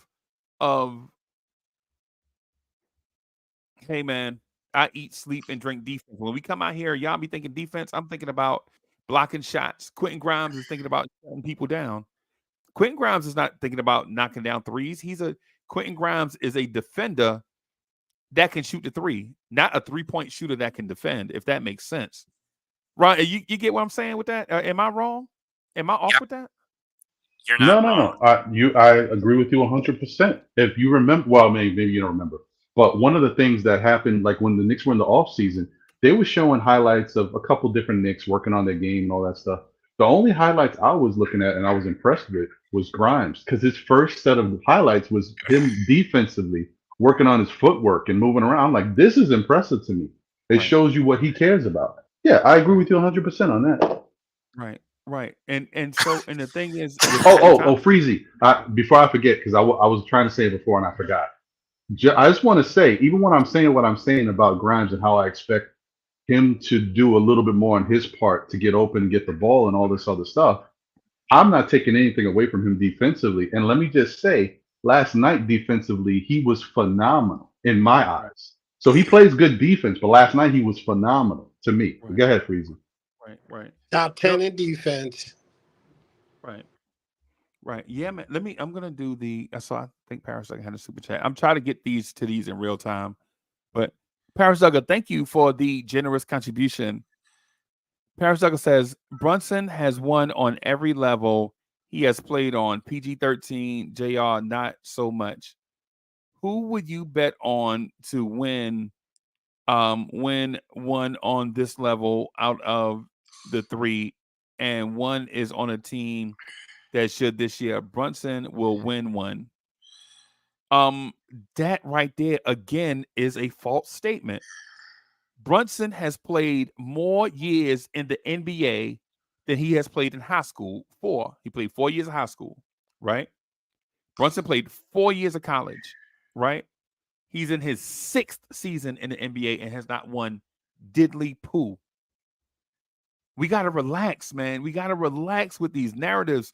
These media narratives have people thinking that people are not smart. You've never, ever, ever, ever, ever have seen Jalen Brunson hoist the Larry O'Brien trophy. Nope. You've never seen Jalen Brunson on an all-star team. You've never seen Jalen Brunson on an all-NBA team, whether it's all around or defense. Jalen Brunson has not won on every level he has played on.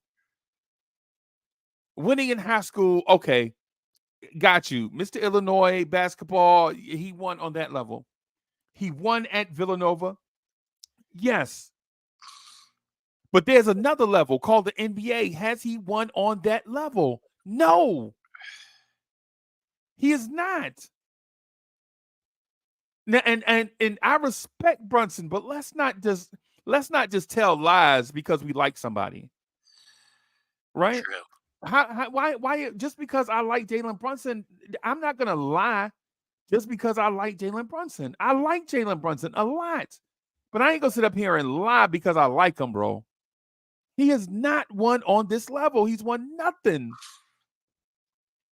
What have we done? And then to compare him to people that have achieved things on this level, Paul George might be a top 150 NBA player all time. And we're comparing him to Paul George? Man, come on, y'all. Come on, y'all. Come on. And Kev Middleton, yeah, the USA Olympic. Yeah, has he even won in FIBA? No. Yo, we gotta relax, bro. We don't want to tell lies, And man. We don't. and that's the only second. Chill out, please. And that's the problem because once we get them and exceed our expectations, we just hoist them. Like you just hoisted the Larry O'Brien, and still you still stuck at zero where we've been. So just I agree with you, bro. I agree with you. You know what I'm We have saying? faith. We have faith that he'll be that guy. Trust, we have faith that he'll be that guy. Like I agree with Paris Duggar that eventually this guy will achieve some of this stuff. But just to say it's already on his resume just because we like him, we gotta relax, bro. We let the media put stuff in our head and we just go with it. You know what I'm saying? I respect y'all too much just to tell y'all, you know what I'm saying? Just tell a lie like that, man. Jalen Brunson ain't never done nothing on the NBA level. Is he a great offensive player? Absolutely. Does he have the ingredients to be a great leader? Absolutely. Right? Is he an all-star? No. So not even an all-star? No, look at it. Do you see all-star on his resume? No, I'm just saying. He say he won on every platform. All-star is one of those Nah. None of that stuff is on that man's resume, bro. You know what I'm saying? We can't go. We hope.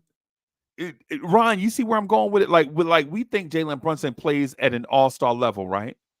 We think Jalen Brunson plays on an all-star level. But if he hadn't been elected to the all-star team, can we call him an all-star? No. Listen, I think I hear you. I agree. If it's not on his resume, you can't say it. You can't say he won on every level, right? It's true. That's true.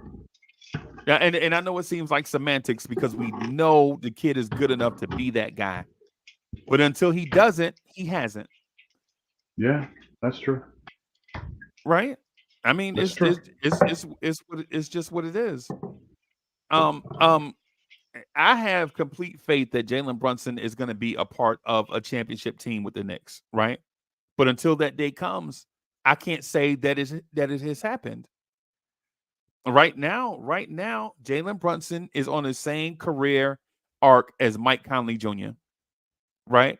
Like the guy that plays at an all-star level, but may not make as many all-star teams as his contemporaries.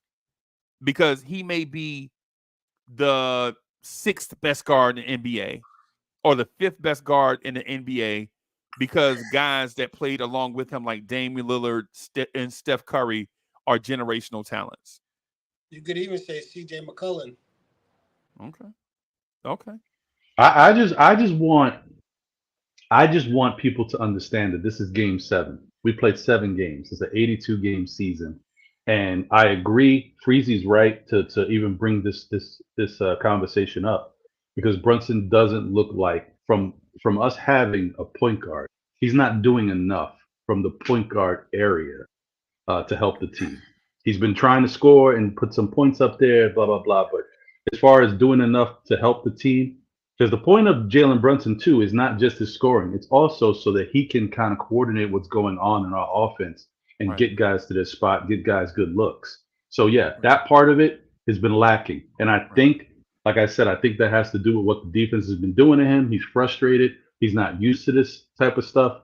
But he's gotta do better too. He's gotta get that right. But I'm just saying, let's not go too crazy and kill him too much because it's game 7 and there's gonna be games where you're gonna be like, oh man, Jalen Brunson really did his thing tonight. So it's coming. So that's all I'm saying. There are probably going to be 20 or 25 of those games that you just mentioned. Like, oh man, Jalen Brunson had 30 and 14. Wow. Right? There be those games, and they're going to happen. In my opinion, it's going to happen in due time, right? But to assume that he's already done that, I think is leading sheep to slaughter. I don't want to do that. Right. Agreed. You know what I'm saying? Would I write that once these things are on his resume, then we could say it occurred because we'll have proof, we'll have data to support. So Yeah, because the other thing, Freezy, is like I'm like Knick fans are crazy, bro. Because I'm yeah, watching everybody now all of a sudden talking about RJ like he's the best thing since sliced bread. And I'm like, yo, calm down. You just last week, I'm like, all right, cool. yeah. But like I said, like a week or two ago, it's a matter of time before RJ gets an injury so bad he relapses into what we saw midway through last season. Well, I hope that's not true. Yeah, we hope. And Paris Duggan, thank you for the generous contribution. I'm just saying. Paris Duggan said, "You see how you lie." I said he will not. He did, liar. I don't know. You gotta express that better, right? Because you see how you lie. Is that a question? And I said he will not. He did. No, Paris Duggan, that's I don't know. You got to stop eating honey buns when you type, bro. Your keys are sticking together.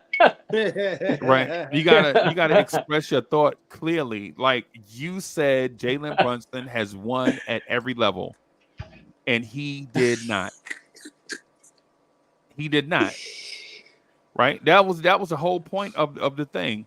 You said Jalen Brunson won at every level. He did not.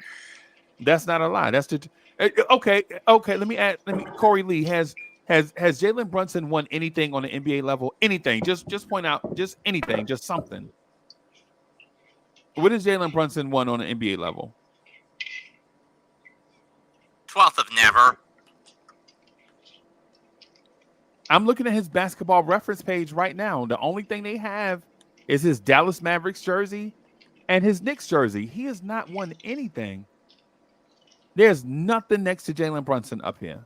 Nothing. And I'm looking at basketball reference right now. It's a shocker. Yeah, and I'm not trying to diss that man. All I'm saying is let's just keep it a stack. That man has not won anything on the NBA level.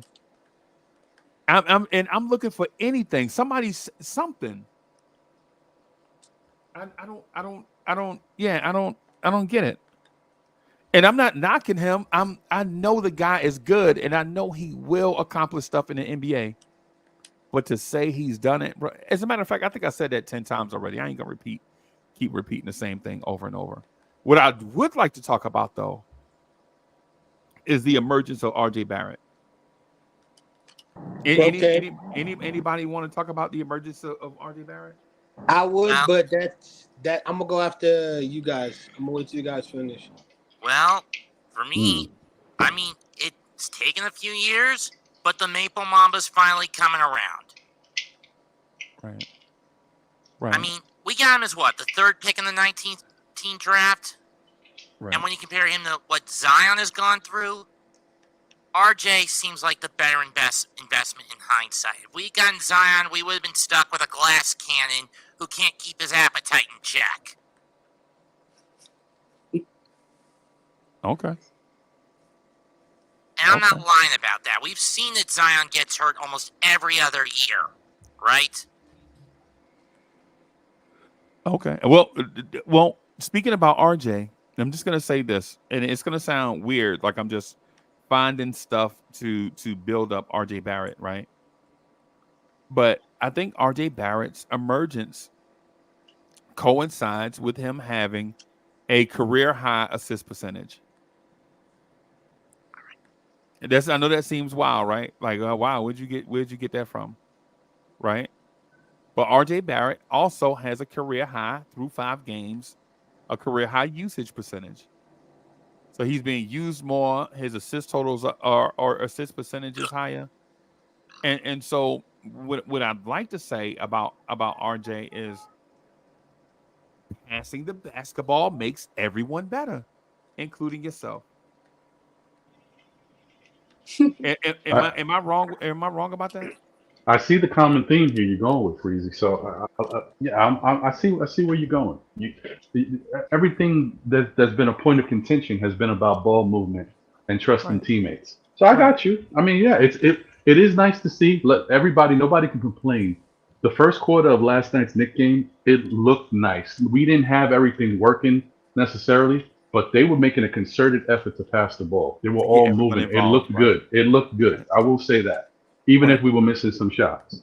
Right. So, and you know, I agree with you with regards to RJ moving the ball, because one of the things that frustrated me the most last year was how selfish he looked like with the basketball. I was like, this is not the RJ I'm followed at Duke. So yeah, I think definitely you got to believe in your teammates, and in turn, your teammates will believe in you. That's how it works. But I'm really excited with the fact that I think as fans, all we care about is what we see, right? We're basketball fans. Our Knicks team is playing. We want to see them go out there and win games, play good, play hard, all that good stuff. Right. In real life, things happen. Last year, a lot of things was affecting RJ Barrett. He got hurt for the first time in his career, it was towards the end of the year, but whatever. He got hurt for the first real time as an NBA player. Right. He had something go on in his personal life that I don't care what nobody thinks. That's a young man, and I'm sure that affected him throughout the year because it was brought up by other people. So what was that issue? What was that issue? He broke up with his girlfriend. Okay. Yeah, but it's the same girlfriend he had since he got drafted. They've been together. Okay. So yeah, for a young man, that's a change in their life that affects you. Okay. So yeah. Anyway, just going through all that, just ups and downs. Not obviously his form, his shooting form, and all that stuff needed to be tweaked. We saw it in the playoffs when they were playing Cleveland. Drew Hanlon said they made an adjustment to his shot, and who knows, maybe that same adjustment carried over throughout the playoffs and now into this season. But I just think he's in a better mind state. It's a new season, new thoughts on everything. So I don't think he's stressed out about everything. Plus, I said everything was against RJ last year. Now he's like, it's a new year. I can try to change that narrative. I can just go out there and play basketball. And since everybody's on me, I'm gonna show people that I am who I think I am. And I think he's been going into the season doing that. He's trying to show people that tattoo on his hand is who he really is. I don't know if we're there yet, but I'm just saying. So I thought that this was going to happen because really, when you think about it, he's been in all these trade scenarios and stuff. Money is on the line. The Knicks are trying to get better, and RJ's name is brought up in everything these days. If RJ didn't have a good season this year, am I wrong in thinking that RJ won't be here the following year? Yeah. He's having a good one so far. And that's why I thought that he was going to come into this season playing really well. Certain things have cleared up out of his life, and then the fact that he knows, like, his back is a guy who is a young man who just got a nice contract. His back is still against the wall. Could you imagine that? Imagine the feeling of that. So I just think he's just in a good clear headspace. I think he's going to be fine this year. I hope he continues to do this, but you guys know. And this is why I want the Knicks fans to be patient, fellow Knicks fans, should I say, because as good as he's been, it's going to be a moment where he has some stinkers. So let's just see. Let me also disagree. Let me also disagree with Rod on this one. Rod, I don't know what is it, bro? You got something against me, bro? Because I said Boys the Men is arrogant. That's what. No, we good. And they are. Thank you for telling me that, bro. Right, they are arrogant, bro. Can I speak on your point real quick? BT, hold on. My fault. When y'all be talking, I don't. Yeah, my thing is. Dang, see, I just lost it. Go ahead, BT. Damn. Go ahead, BT. I'm sorry. I just wanted to go ahead, bro.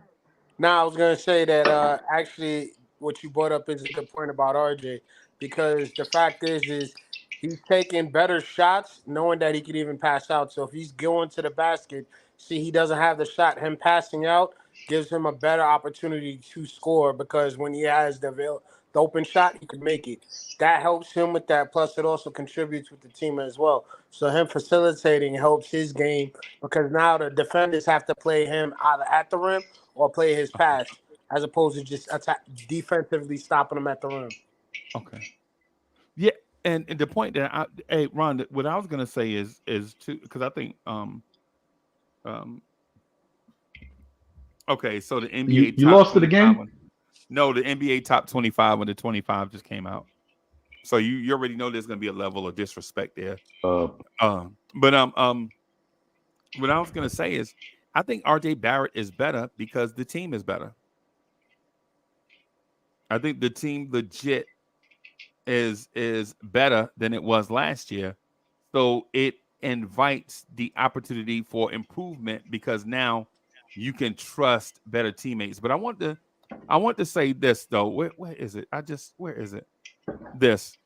Julian Blum said Parrish was saying he will eventually win one compared to PG and Randall, who has not won on any level as far as their level of. Yeah, that's speculation, bro. How do you say that Brunson will win one and Randall and Paul George has not? Bro, if Brunson wins one, wouldn't Randall win one too since they're on the same team? You see how dumb this shit sound? You see how dumb this sound, bro? Yeah, you cursing, bro. Yeah, my bad, bro. I'm gonna send a $5 super chat. My bad. Don't do that, y'all. I'm sorry. I'm sorry. Now swearing. This is you are now cursed. But this is so dumb. How are you gonna say that Brunson will win one and Randall won't, and they're on the same team? That's crazy. Parrish was saying he'll eventually win one compared to PG and Randall, who has not on any level, right? And then I got this highlighted too. I just want to point this out. This is the super chat that was the point of question, just adding to the conversation. Parrish was saying he will win one compared to PG, right? And as far as the levels of their achievements, no, that's not what Parrish Duggar said. I'm gonna read that super chat verbatim. Parrish Duggar says Brunson has won on every level he has played on. That's verbatim for those that can read, right? Or those that can listen. Parrish Duggar said Brunson has won on every level that he has played on. That's what he said. Everybody understands what that man said, right? That is verbatim. That's his typing. That not mine. He said that Brunson has won on every level he has played on. That's what that man said, bro. Those are his words. He said that. I didn't say that. I didn't make that up. I didn't even invite that. I didn't even ask him. That was volunteered. Parrish Duggar, thank you for his contribution. Parrish Duggar says, "Oh, Sound and Show. How much did we lose by again?" Right. I don't know, bro. We wild out here. We wild out. We wild out here. And Parrish Duggar followed up with Randall won't be here. Okay. Somebody get the lottery numbers. Somebody get the lottery numbers from Parrish Duggar so we can all get rich. So we can all get rich, right? But just really quick though on the RJ thing, I just wanted to point out to everybody. In my belief, I think if we peel back the layers more, right? I think what we're seeing is the evolution of a star being made, but in the conventional sense of it. BT, let me ask this. Okay. Have we gotten so used, or not used, because used is not a word, but have we gotten so accustomed to young stars bursting on the scene into stardom that the conventional route of becoming a star has been forgotten about? Yes. Can you explain how? Okay, the reason being is because these athletes in college, most of these college programs aren't really teaching these guys the basics that they need. So they could come in for a year or two, show that they are pretty good players and they have pizzazz or they have speed. They get drafted high, but their IQ isn't there to where they know the basics. As long as they can get to the basket like a Ja, like for example, a lot of people like Ja. I don't I don't like John Morant like that, but he's explosive. He can get to the basket. They'll give him more praise than they would a guy like a Tyrese Halliburton, who has a better IQ, who can see the court for what it is, because that's what sells tickets. That's what everyone wants because it wins games. Yeah, you may not win the playoffs, but that's what gets you in concessions to where you can generate money. So the object is to sell, sell, sell my product of the team as opposed to actually what's good. Because again, like I said, it's Ja Morant versus Tyrese Halliburton. What kind of style player you want? 90% of these guys want Ja. Oh, he's fast. He can get to the basket. He could dunk. But he doesn't play defense. He doesn't get his team involved as much. He doesn't even give the shots when he needs to. When he has a bad night, his whole team loses. He doesn't find nothing else to do.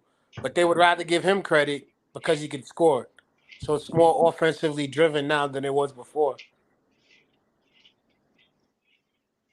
Okay. Okay.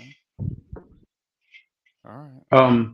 And to Freezy's point, I hear what you're saying as far as the team is better. But, I still even look at that and say the team got better last year too.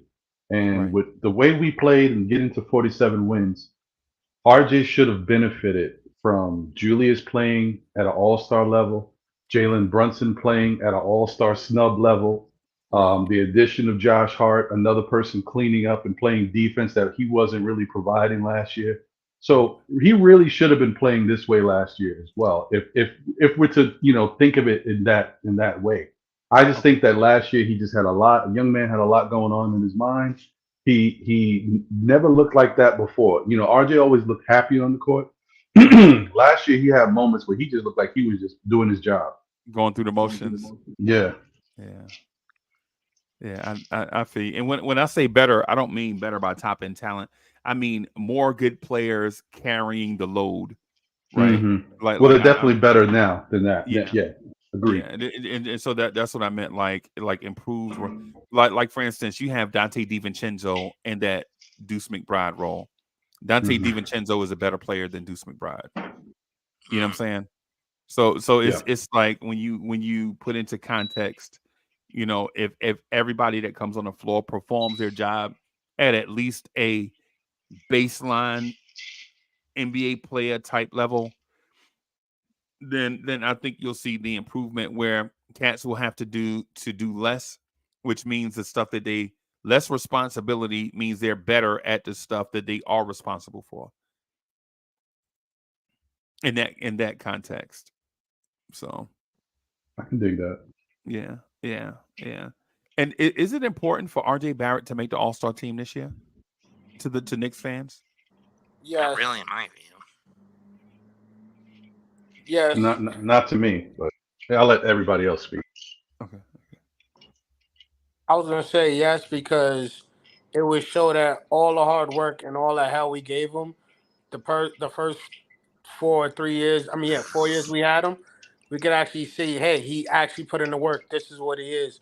This is what he's actually giving back to us. So yeah, if he makes the All Star this year, it'll prove not just the naysayers wrong, but it'll actually prove to himself that what he's doing is actually better for the team than what he's been doing in the past. Okay. Okay. I, I Right. I'm just gonna say I know because he doesn't need to actually make the All Star team. Should he Okay. play at an All Star level? Yeah. And if he continues to do that, I think I'll be happy with that because we already saw it on our own team last year. Brunson didn't make the All Star team, and he definitely played on an All Star level. We've seen All Star snubs. Devin Booker has been snubbed like twice in his career already. Right. It just don't. You could play at that level and still not even get recognized for your accomplishments. And RJ seems like that's the type of thing that follows him. He can't even get on lists. So I wouldn't be I wouldn't hold my breath to watch All Star get into an All Star game. I mean, RJ get into an All Star game. But what Right. position? Because you got him at guard and small forward. Technically, he would qualify at both. At both. The All Star voting is crazy. They be putting So, big power forwards at center. but Right. what the reason why I brought that up is because if you compare it to Brunson, there's more competitive guards in our conference than there are forwards. Oh, okay. All right, I see what you're saying. So Yeah, Yeah. for that's a good Brunson to point. get it, Brunson would have to do what Luka's doing, like a triple double, because of the type of guards that we have. And I mean, there's only what 3 or 4 spots in the All Star game that you could find. There's literally, for me, I already went through a list. There's like 4 guards that are better in the East than Brunson. So he may Okay. not get it, but RJ, if he's playing the way he's playing now, giving you 20, playing rebounds, getting assists, he may get in under the small forward position.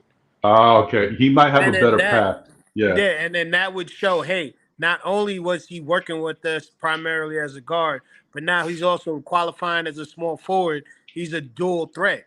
Okay, now that's why I said it'll give him the confidence and he'll prove to everyone what he's been working on. Hey, we need to relax and let the guy go. Because that's Right. impressive to me. Small Right. forward RJ and maybe he has a secondary team, but even still, that's impressive. Right. Yeah. Right. That's right. Right. I'll say. I'm gonna say this too for those that are keeping score. Jimmy Butler made his first All Star team at age 25, and his numbers right now are being dwarfed by RJ Barrett. Like the year I'm talking about, Jimmy Butler averaged.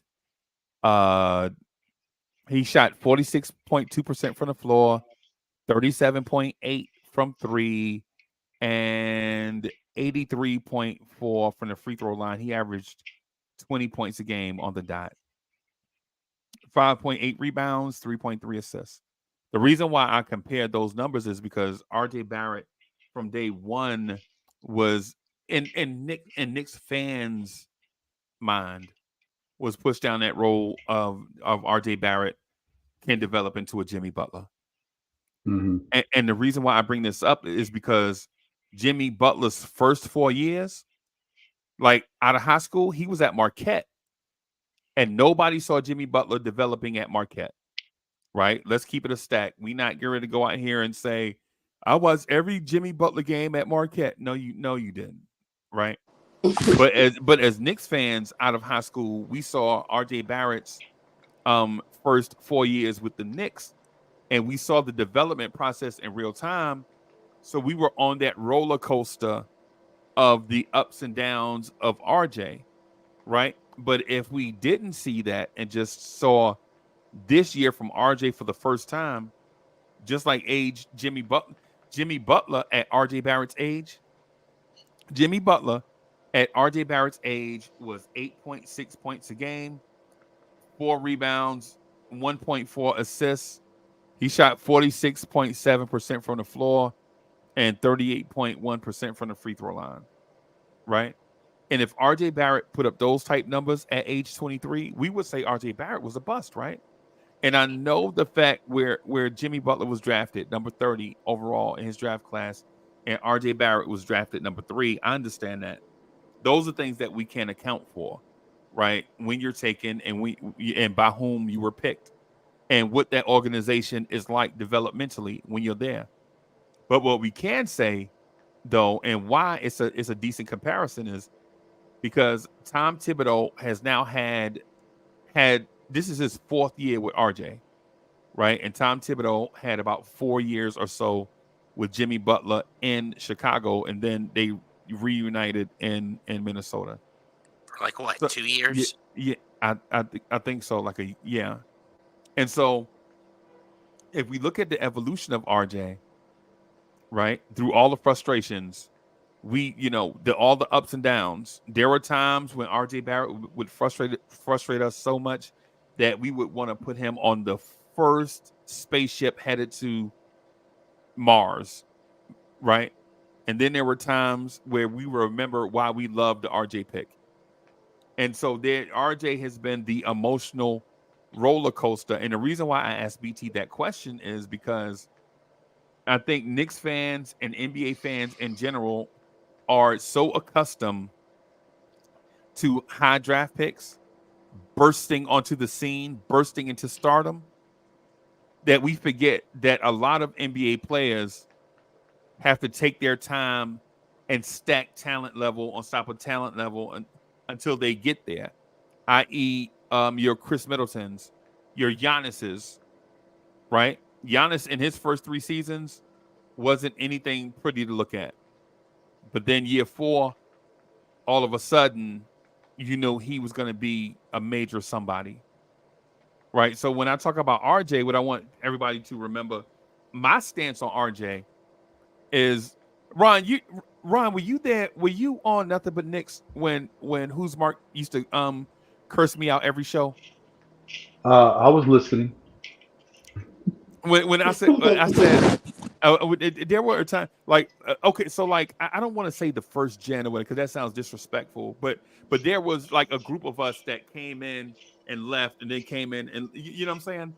And so there used to be panels where it would be myself, Guillermo, who's Mark, and others, and I told them to trade Joakim Noah. Don't use the stretch provision, right? Trade Joakim Noah and tank for RJ Barrett. And every time I said it, the panel would curse me out like a dog. Well, what happened is 2 years later, the Knicks got in position to draft RJ Barrett, and they did. Right? And I looked those guys in the eyes and was doing like this. You deserve more than flowers. You deserve a whole. You deserve a whole garden full of flowers, huh? With that one. Right? Yeah, because at the end of the day, I was right about something, and I stood my ground. I was accurate. About something, right? And so the thing about RJ is I always had faith in him, right? I had faith in him, but nobody saw the ups and downs, of development. But what we should have known is that every NBA player is not going to skyrocket to stardom, right? Every number one pick is not going to be Zion. Every top 3 pick is not going to be Ja Morant. Look at Steph Curry. Look how long it took him to get ready, even though he was battling through injuries. Right. Some picks are going to be Bradley Beal. Bradley Beal was a top draft pick, and it took him a few years playing next to another top pick for him to develop into Bradley Beal. Right? Yep. Zach LaVine. Zach LaVine's the same case. You know, you take a few years, you learn, and then you develop into a star. So I'm in the mindset that not only will RJ do it, but Emmanuel quickly will be there one day also. That guy, that learns how to become a star on a playoff team. So King Ribby, am I asking too much for a young player to develop over time on a playoff team, learn as he go? Or is this thing up? You know how young guys enter the league, they're a star, but their team is trash. Yeah. Like just say Charles Barkley. A LaMelo. Okay, even better. Yeah. That's perfect. Right. Is that impossible to happen? Is that too much to ask? For what? For quickly to ascend to that next level, or no? For I use them as an example for the Knicks to develop young, talented players into stars on a playoff team, like to do both at the same time. Oh no, yeah, I definitely think it's possible, and I think they're doing it now. Listen. I've been with the whole thing of the Knicks not properly developing talent, and I do agree and believe that has been the case in the past. I don't think they're there now. I think now they have a good understanding and a good idea that these young players need some help. You can't just expect them to just get it by osmosis by being surrounded by other good players. So, in what I want to say with regards to RJ is his example. Look at how RJ came into this league. He was just given keys, him and Julius, hey, run out there and do whatever. Right. Fizdale didn't give these guys no structure. Just go play. And then he kept feeding us the line, oh, well, in time, they're young, they're still trying to get it. I want to see what they got. And then we'll change the offense around and do different things as the season goes on. That never came along, man. Right. They never did anything. And so that's one, to me, I don't know how other people look at it. I look at that as like a 1 year wasted. The only development that he got was just the experience of being out there on the court, going against his peers. But as far as actually developing his talent or fixing mistakes that he might have picked up that he needs to work on, that didn't happen under Fizdale. So I think as time progressed, then you go from, all right, Fizdale's out of here. Then you got another coach coming in. And remember, RJ is still in that we don't have any other players that are better than him. So him and Julius are just running the show. So he's kind of learning on the fly. I think now the past 2 years is when RJ is starting to learn a little bit more about his game. We saw before they tweaked his shot. He was shooting 40%, 41% from three. All right. That didn't stick. It didn't hold. So at some point you got to make another adjustment. Certain things of that nature. Like his game, he's not as fast. He was already slow-footed. Now he's even slower. So you have to make adjustments with that. And I think the Knicks are getting that now. I think they're realizing, okay, maybe we put him with this person, but this is all he got. He needs a little bit more of this too. I think that's what's been helping him. I think he's learning more about his game and what he can do and can't do out there on the court. That's proper development to me. Okay. So I think the answer is yes. I think it can happen, and I think it will happen, and I think RJ is the best example of us witnessing it. Hopefully it continues, but I think he's the best example of us seeing it right before our eyes. What can we do to further that? To further the development? Or what can we do? What can the Knicks organization to do to get him to that next level? And one thing has to be the Knicks need to make sure that they have players on this team that can do what Tom Thibodeau wants the team to do in general. So if Tom Thibodeau is telling everybody shoot threes because he wants floor spacing, then the Knicks need to make sure they provide adequate guys who can shoot the three so that he doesn't have to force everybody to jack shots up to get that spacing. It'll just come naturally because we have the players that are doing it. And right now, we don't have the best perimeter shooting guys. And so that everybody's got the keys. Everybody can shoot. If Mitch had some type of basketball acumen on the offensive side, he'd be shooting threes. Right. I was going to say that for RJ, just finish out the year the way you've been playing right now, because I think that's what we all want, and even the coaches want. You being able to create your own shot, you being able to facilitate, going to the line 2 to 3 times before the end of the first half, getting involved that way too, getting their guys out to where we can get more options offensively. Keep doing what you're doing, and at the end of the year, we will see and have something to gauge off of the progression. Right.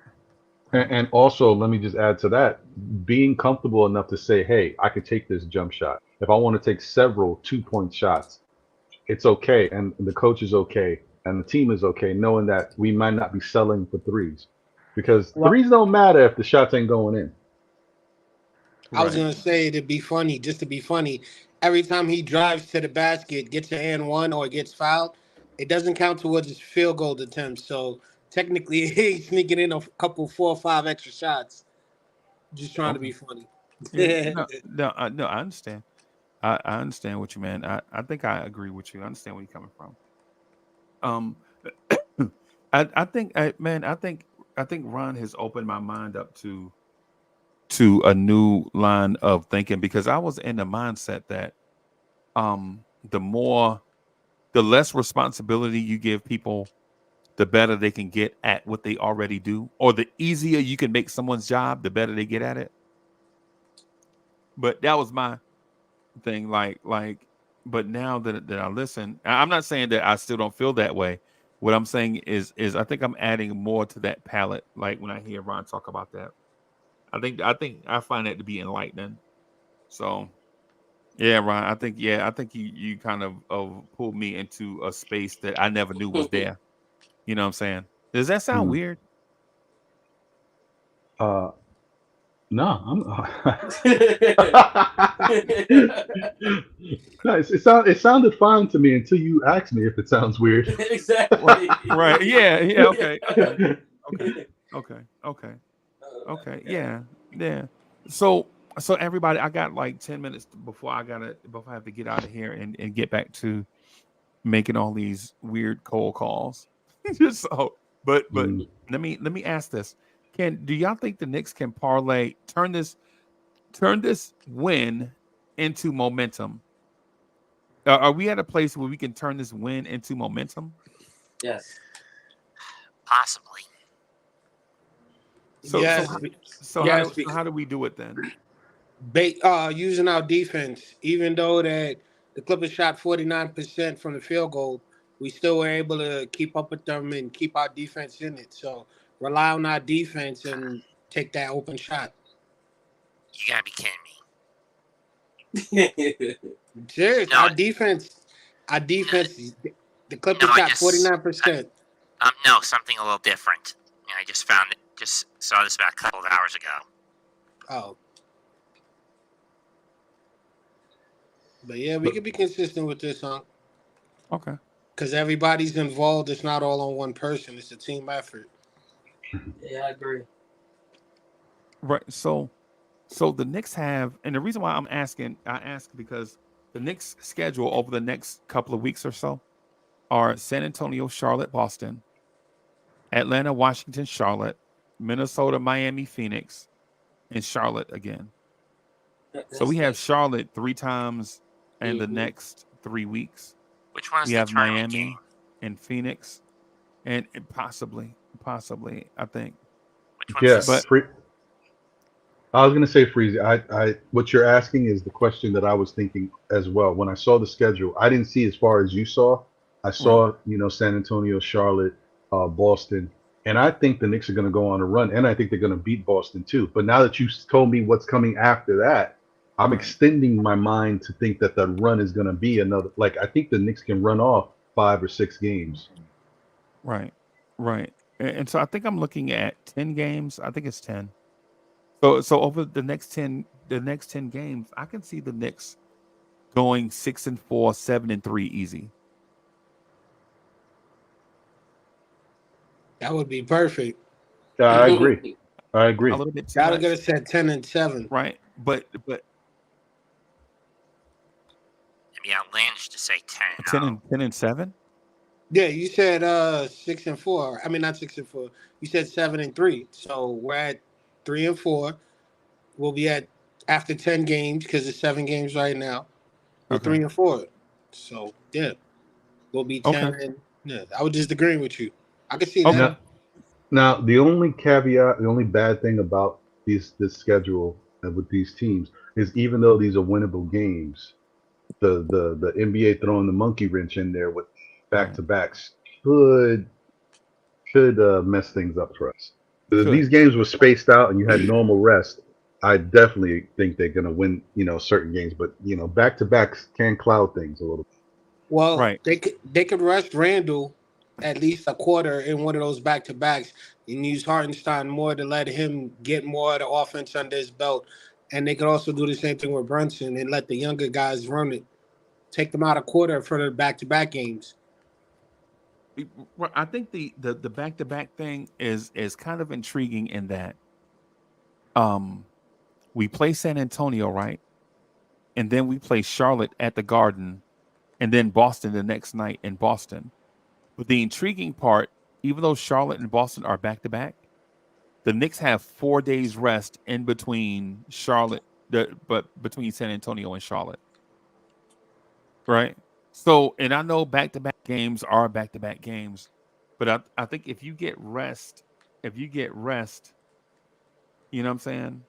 Then I think you can probably be better for Boston at Boston, right? If you go in and wipe the floor with Charlotte, get guys off their legs, and then get ready for Boston, then Boston the next night in Boston shouldn't be as bad, especially if Boston has back to backs at the same time.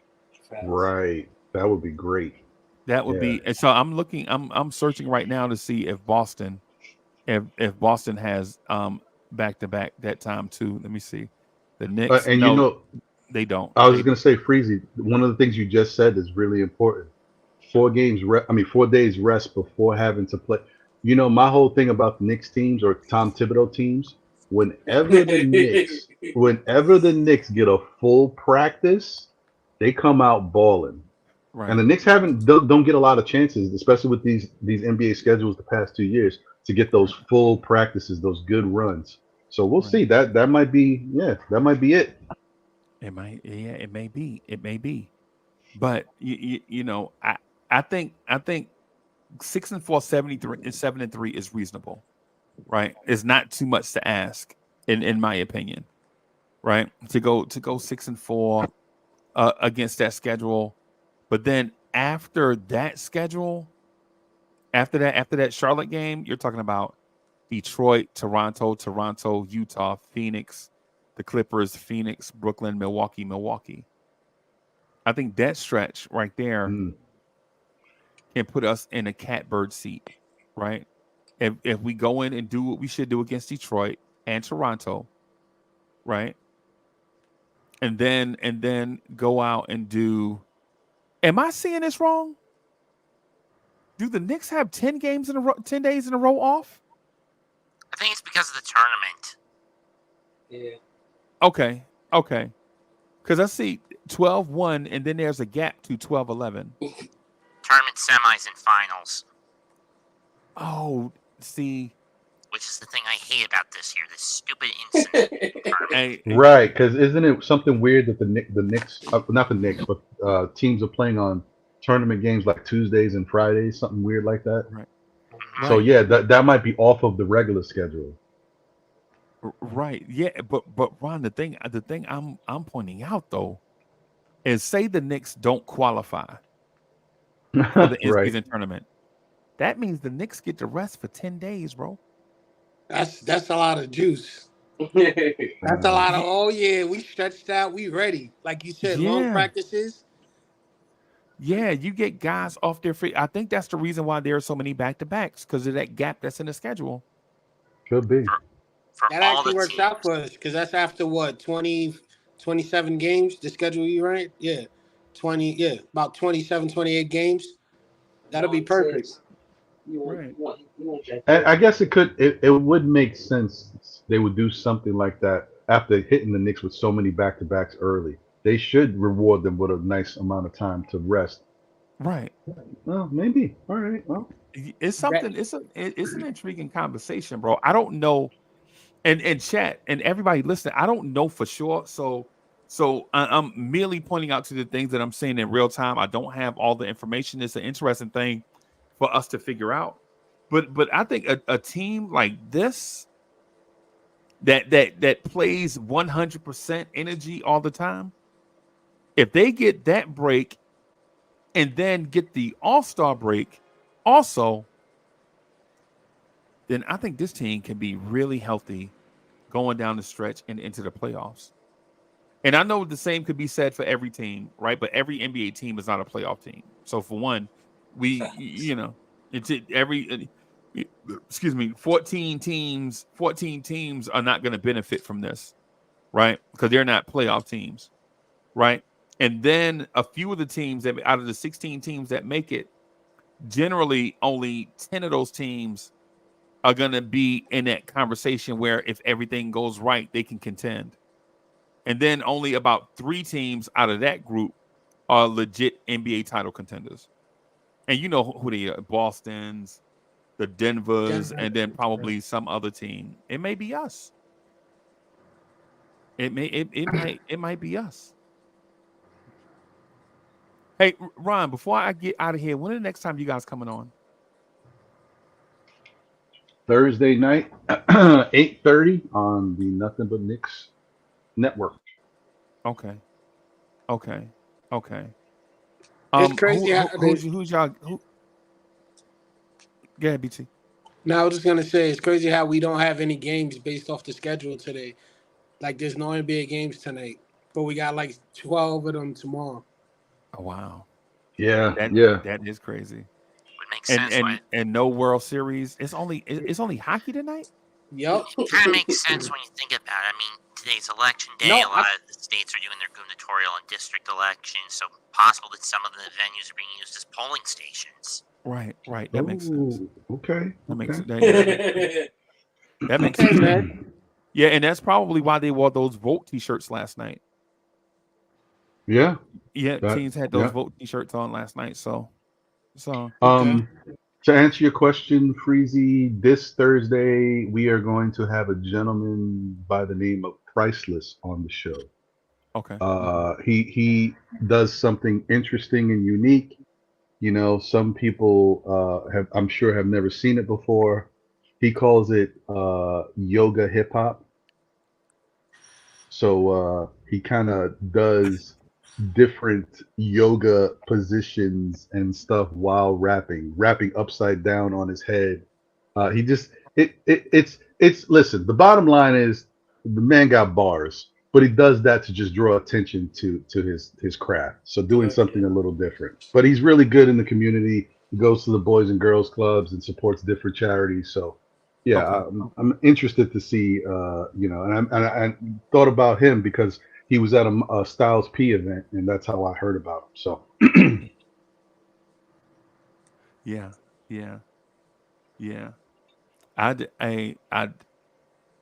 It should be interesting, right? it is. He ain't gonna do it on the show though. So Okay, I was gonna say I was just like,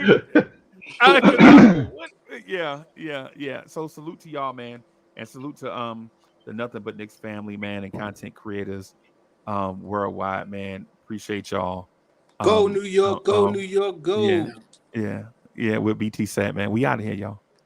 Peace. Peace. Later.